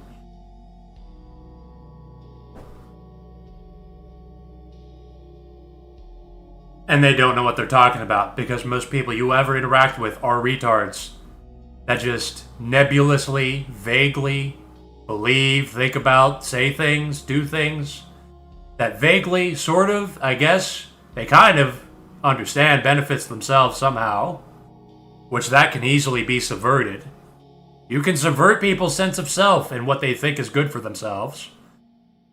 You can get humans to drink poison thinking it's medicine. And whenever their body is literally in pain, rejecting it, trying to vomit it back up, you can literally convince them, no, that's your body rejecting it. It doesn't know what's good for it. Because guess what? We're spirits. We're not tied to the body. That's why we can deviate.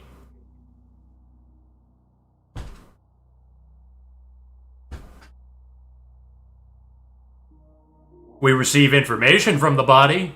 We're the sum of the information we've accumulated from the world. Without a brain, without memories, the spirit can't prove it exists, can't even prove that it is.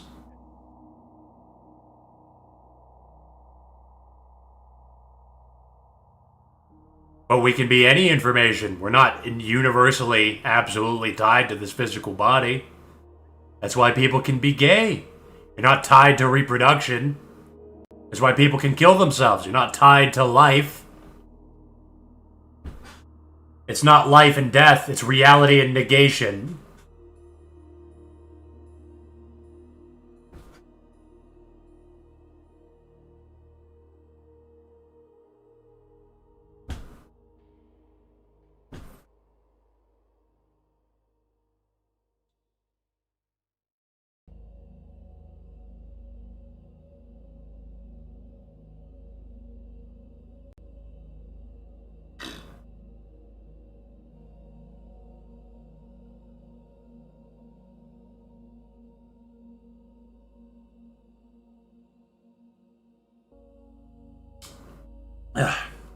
The mind thinks with the brain, just like it writes with the hand, but yeah, spirit is nothing on its own. The One, for instance, created the demiurge, which created the rest of the spiritual hierarchies, because the One is already complete, it cannot act on its own.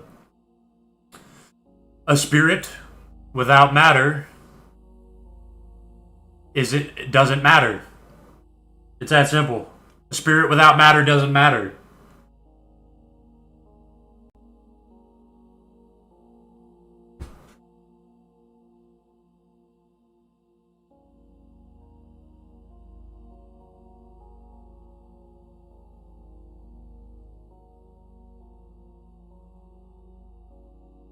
The spirit is the self-aware reality.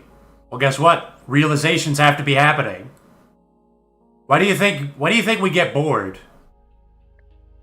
Like, why do you think that people feel like people get sick of the same thing happening over and over, staring at a wall, loading boxes on an assembly line, going to work, hearing people say the same things over and over?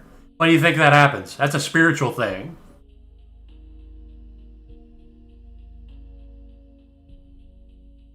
Partly brain chemical, it's also a spiritual thing. Because a spirit is reality that is self-aware. Reality is realizations. It's things being real. How do you know if something is being real if it's not proving that it exists?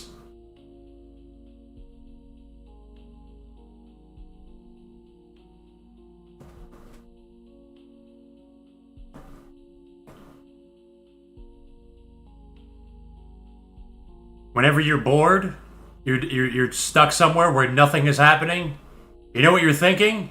Nothing's happening. This is nothing. This is like death. Because we associate death the most with nothingness. Boredom is nothing. Monotony is nothing. There's no new determinations happening. There's no motions happening.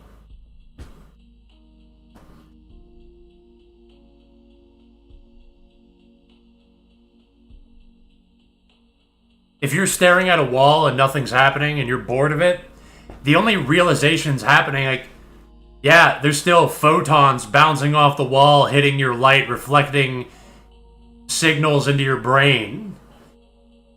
And that's just like a constant. That's just boredom. There's nothing happening. You might as well be dead. If your entire life was that, like, why not just be dead at that point?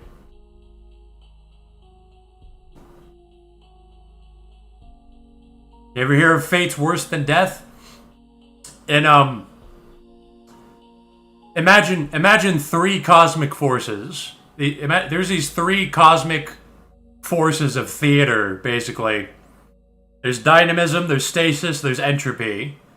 One is mindless creation, one is still order.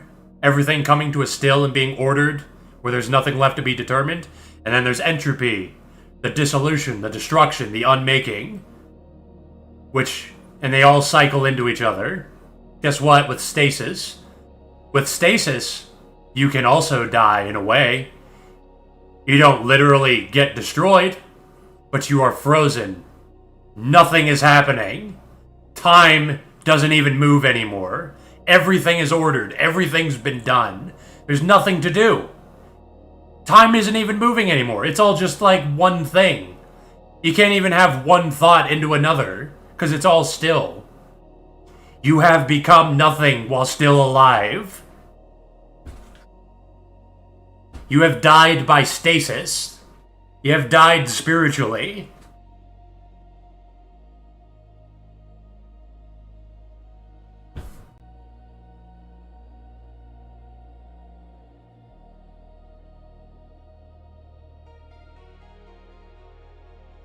What is hell? Let's see.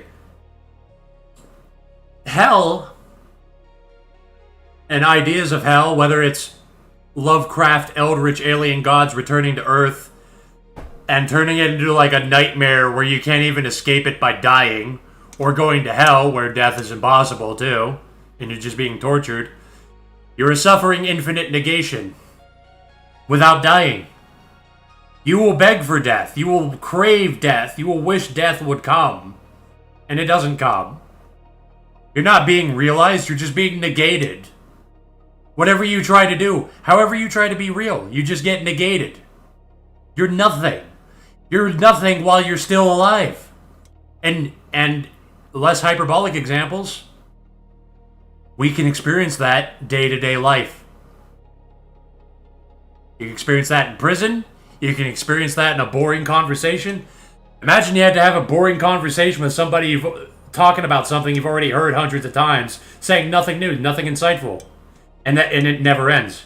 Might as well just blow your fucking brains out.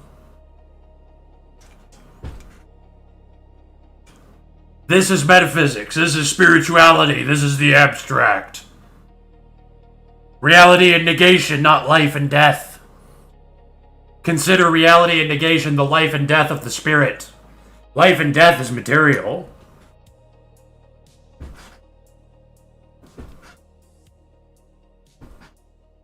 And it goes even deeper than that, because reality and negation is itself a shadow of being and nothing. Being and nothing is the core of the spirit. Because being is good. To be is good. You want to be, and you can be by sacrificing your physical body for a cause.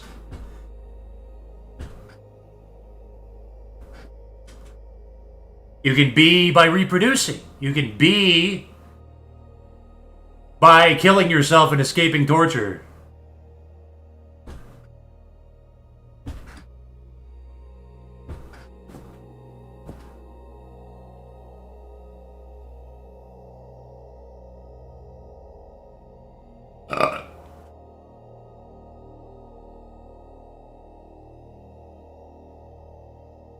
I'm gonna stop this stream in 13 minutes. Because I need to go to the bathroom. And get water and everything. Alright, I'm glad I went on a yelling tangent one more time.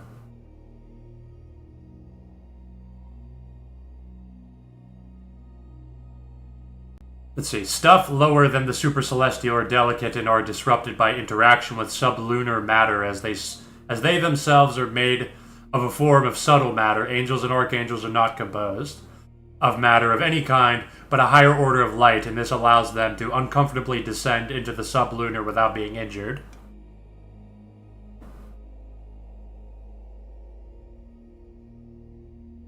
Yeah, this is a difference of paradigm. You're talking like Hermeticism,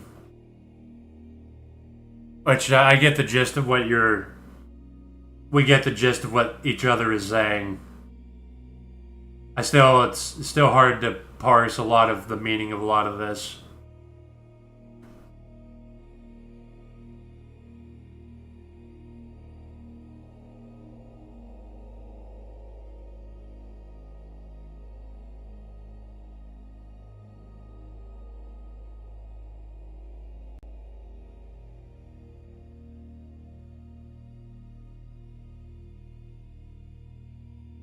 Well, not.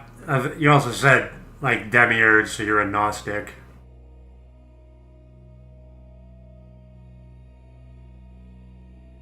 But, Hermetics do a lot of, like, the alchemy, astrology, and they talk about angels, too, but they're not the only ones that...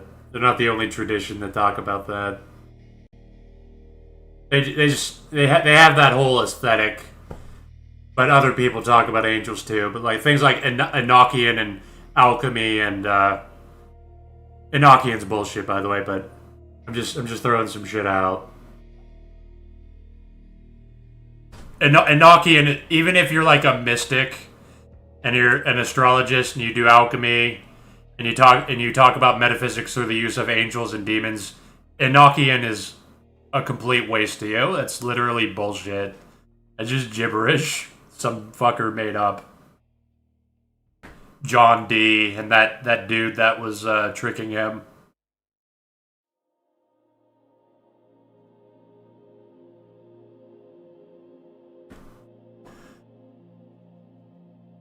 Also, above the angels and archangels are the supercelestial intelligences, and they themselves are basically the living equations, and their form cannot be perceived at all. Yeah, metaphysics. Metaphysical things have no form. So you're talking about like abstraction.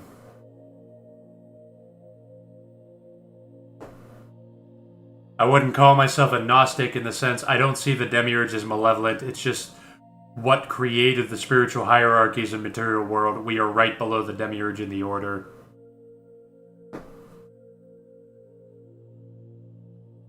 That's why we can command angels and archangels and the spirits and talismans to do stuff for us. So the demiurge created, like, the Gnostic prison, divided the material and the spirit, but it wasn't out of malice.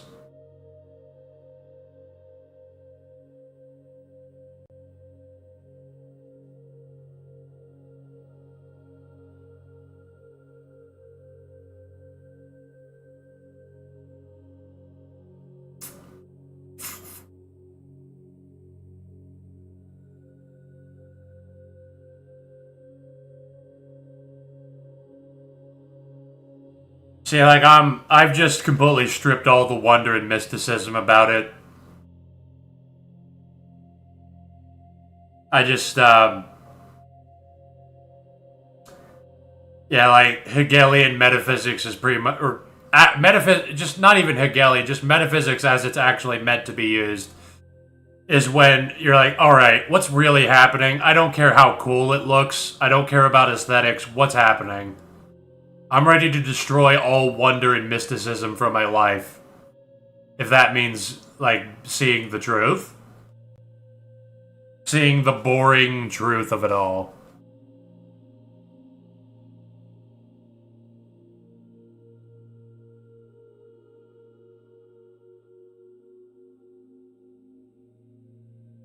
Thanks, Zenithar, it's Fridas.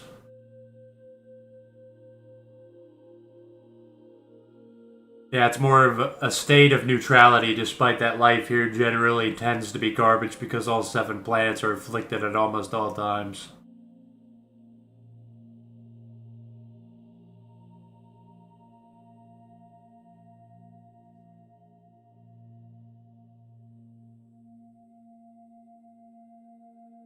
Well, yeah, I mean, it is neutral. Like, right and wrong is devised by spirits, unless the demiurge is a spirit and he made the world shit on purpose. Even if it's supposed to be some sort of test for spirits to emerge and learn right from wrong, like, there have to be bad spirits, there have to be bad people for there to be good people. You have to, like, look at people and realize, hey, this is wrong, that person's wrong, I want to do better than that. That's the only way that, like, transcendence can even exist, is it has to be relative to something.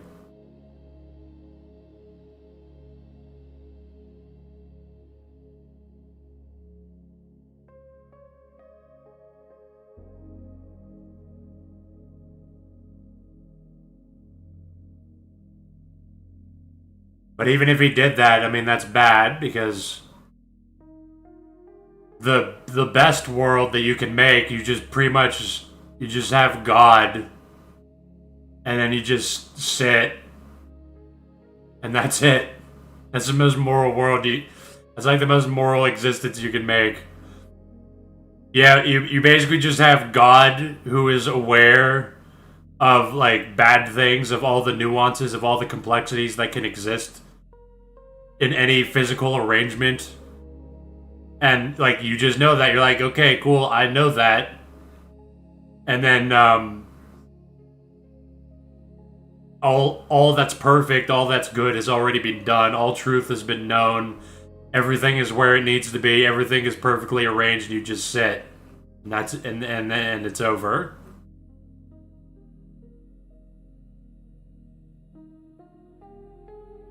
So in a way, there has to kind of be scarcity. I mean, I would rather everything just end. Because that's pretty much the point of being, where you discover that being never should have been, that it should have just been nothing. Being and nothing are indeterminate and the same as one another in the grand scheme of things. That being might as well have just been nothing all along, but nothing is ignorant, so it becomes, because it doesn't know that being is already nothing that you shouldn't have to, that didn't have to be. You might as well have just been nothing. But nothing is nothing. It's ignorant. It doesn't know that. so it becomes, and then being finds out, oh, I should have been nothing, then it kills itself. Then it becomes nothing, then nothing becomes being because it doesn't know to not be. So it becomes and then is, then dies because it killed itself, then it's nothing.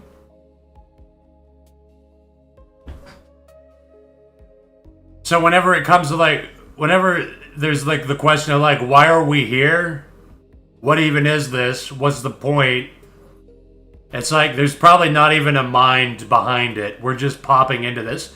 Even if you get away from the science, the Big Bang and the atoms crashing into each other and chaos is unstable, which creates order because my calculations detect that chaos is unstable, which leads to the emergence of atoms, which lead... And even if you step away from that, you go into the just pure metaphysics. Nothing doesn't know that it shouldn't be, so it becomes, and then being finds out that being is nothing, so it becomes nothing. And then nothing becomes being.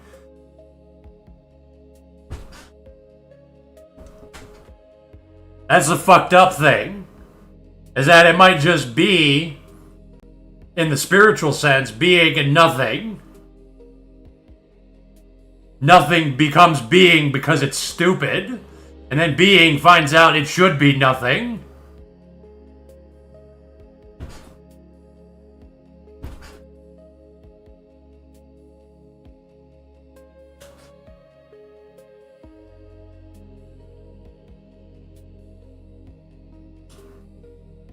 That's how mindless it is. It doesn't need to have some grand plan. The only plan really is the physical universe and nothing becoming.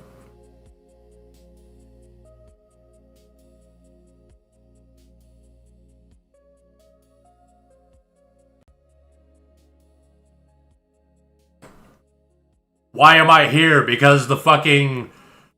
In the eternity of things, a bunch of matter basically clumped together in such a way that it started processing information, which culminated into a mind, which necessitated self-awareness.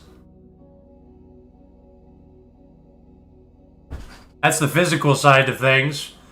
Spiritual side of things, nothing didn't know that being is nothing.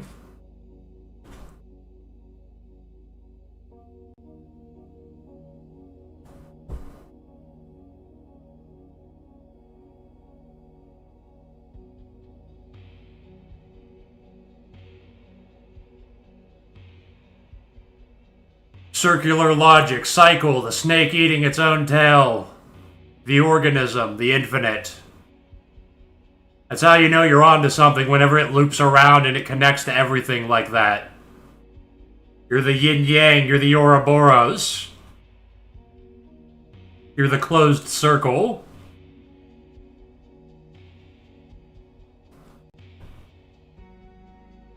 Which is why I use those symbols partly for the symbol of the magic order, the Mage Council. Because the yin-yang is basically a representative of being and nothing in the spirit. Reality and negation, the Hegelian dichotomies, the dialectics. And then the Ouroboros is the true infinite, the closed circle, the completion.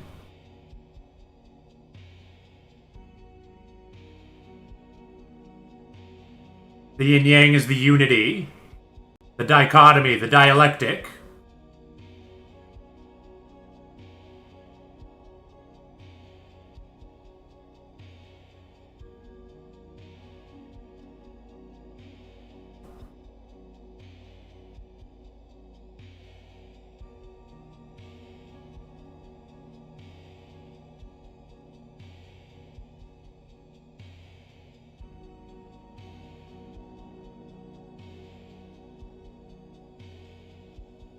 Even without, when I say, being basically kills itself to become nothing, that doesn't even mean, like I said, it's not life and death, it's reality and negation.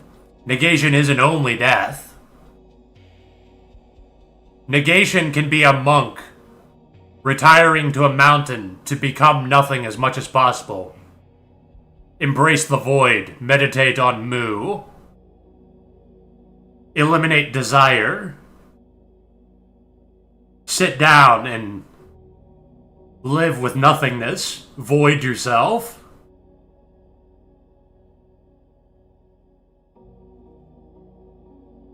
Because it's going to happen one way or another. You might as well make peace with it. You're getting voided anyway. You just might as well feel better about it and have some inner peace and not let your mind be controlled by things that don't matter. By things that aren't even real. By delusions.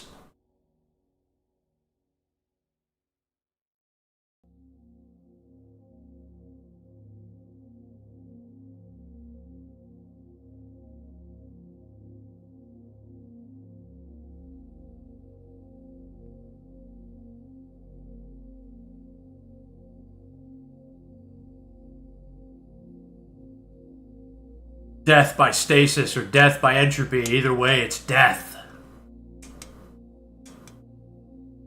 It's nothing. It's a negation.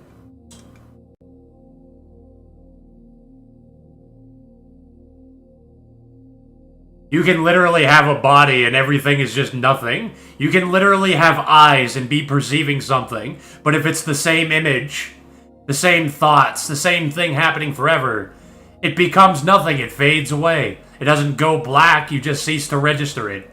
It becomes the baseline. It becomes nothing. The only reason that something can even be is if there's like some sort of disturbance to it. And that's boredom.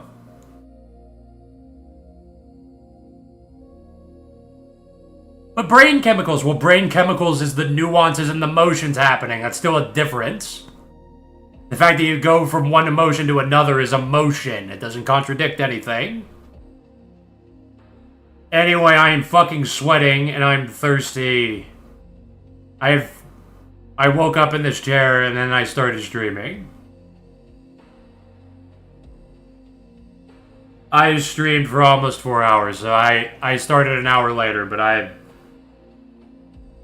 did my duty and made up for it.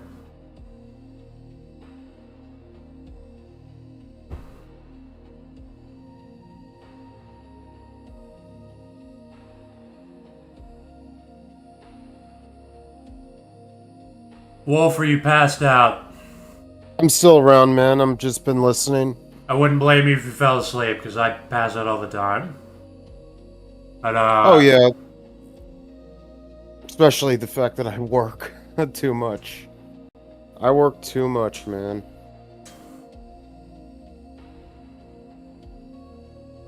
Well, I'm glad you stuck around, because I was able to bounce ideas off of you and also people in the chat.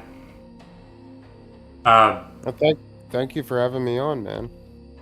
I'm glad I need people on because like I'm too used to this now, talking to people. I don't like monologuing much anymore unless I'm immediately responding to somebody.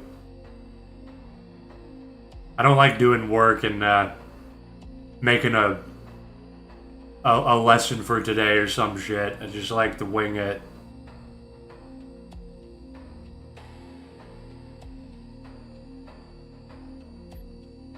Anyway, thanks for showing up, everybody. I'm done. Same time next week, unless my internet goes down, my house burns down, I fall asleep, I become homeless. Who knows?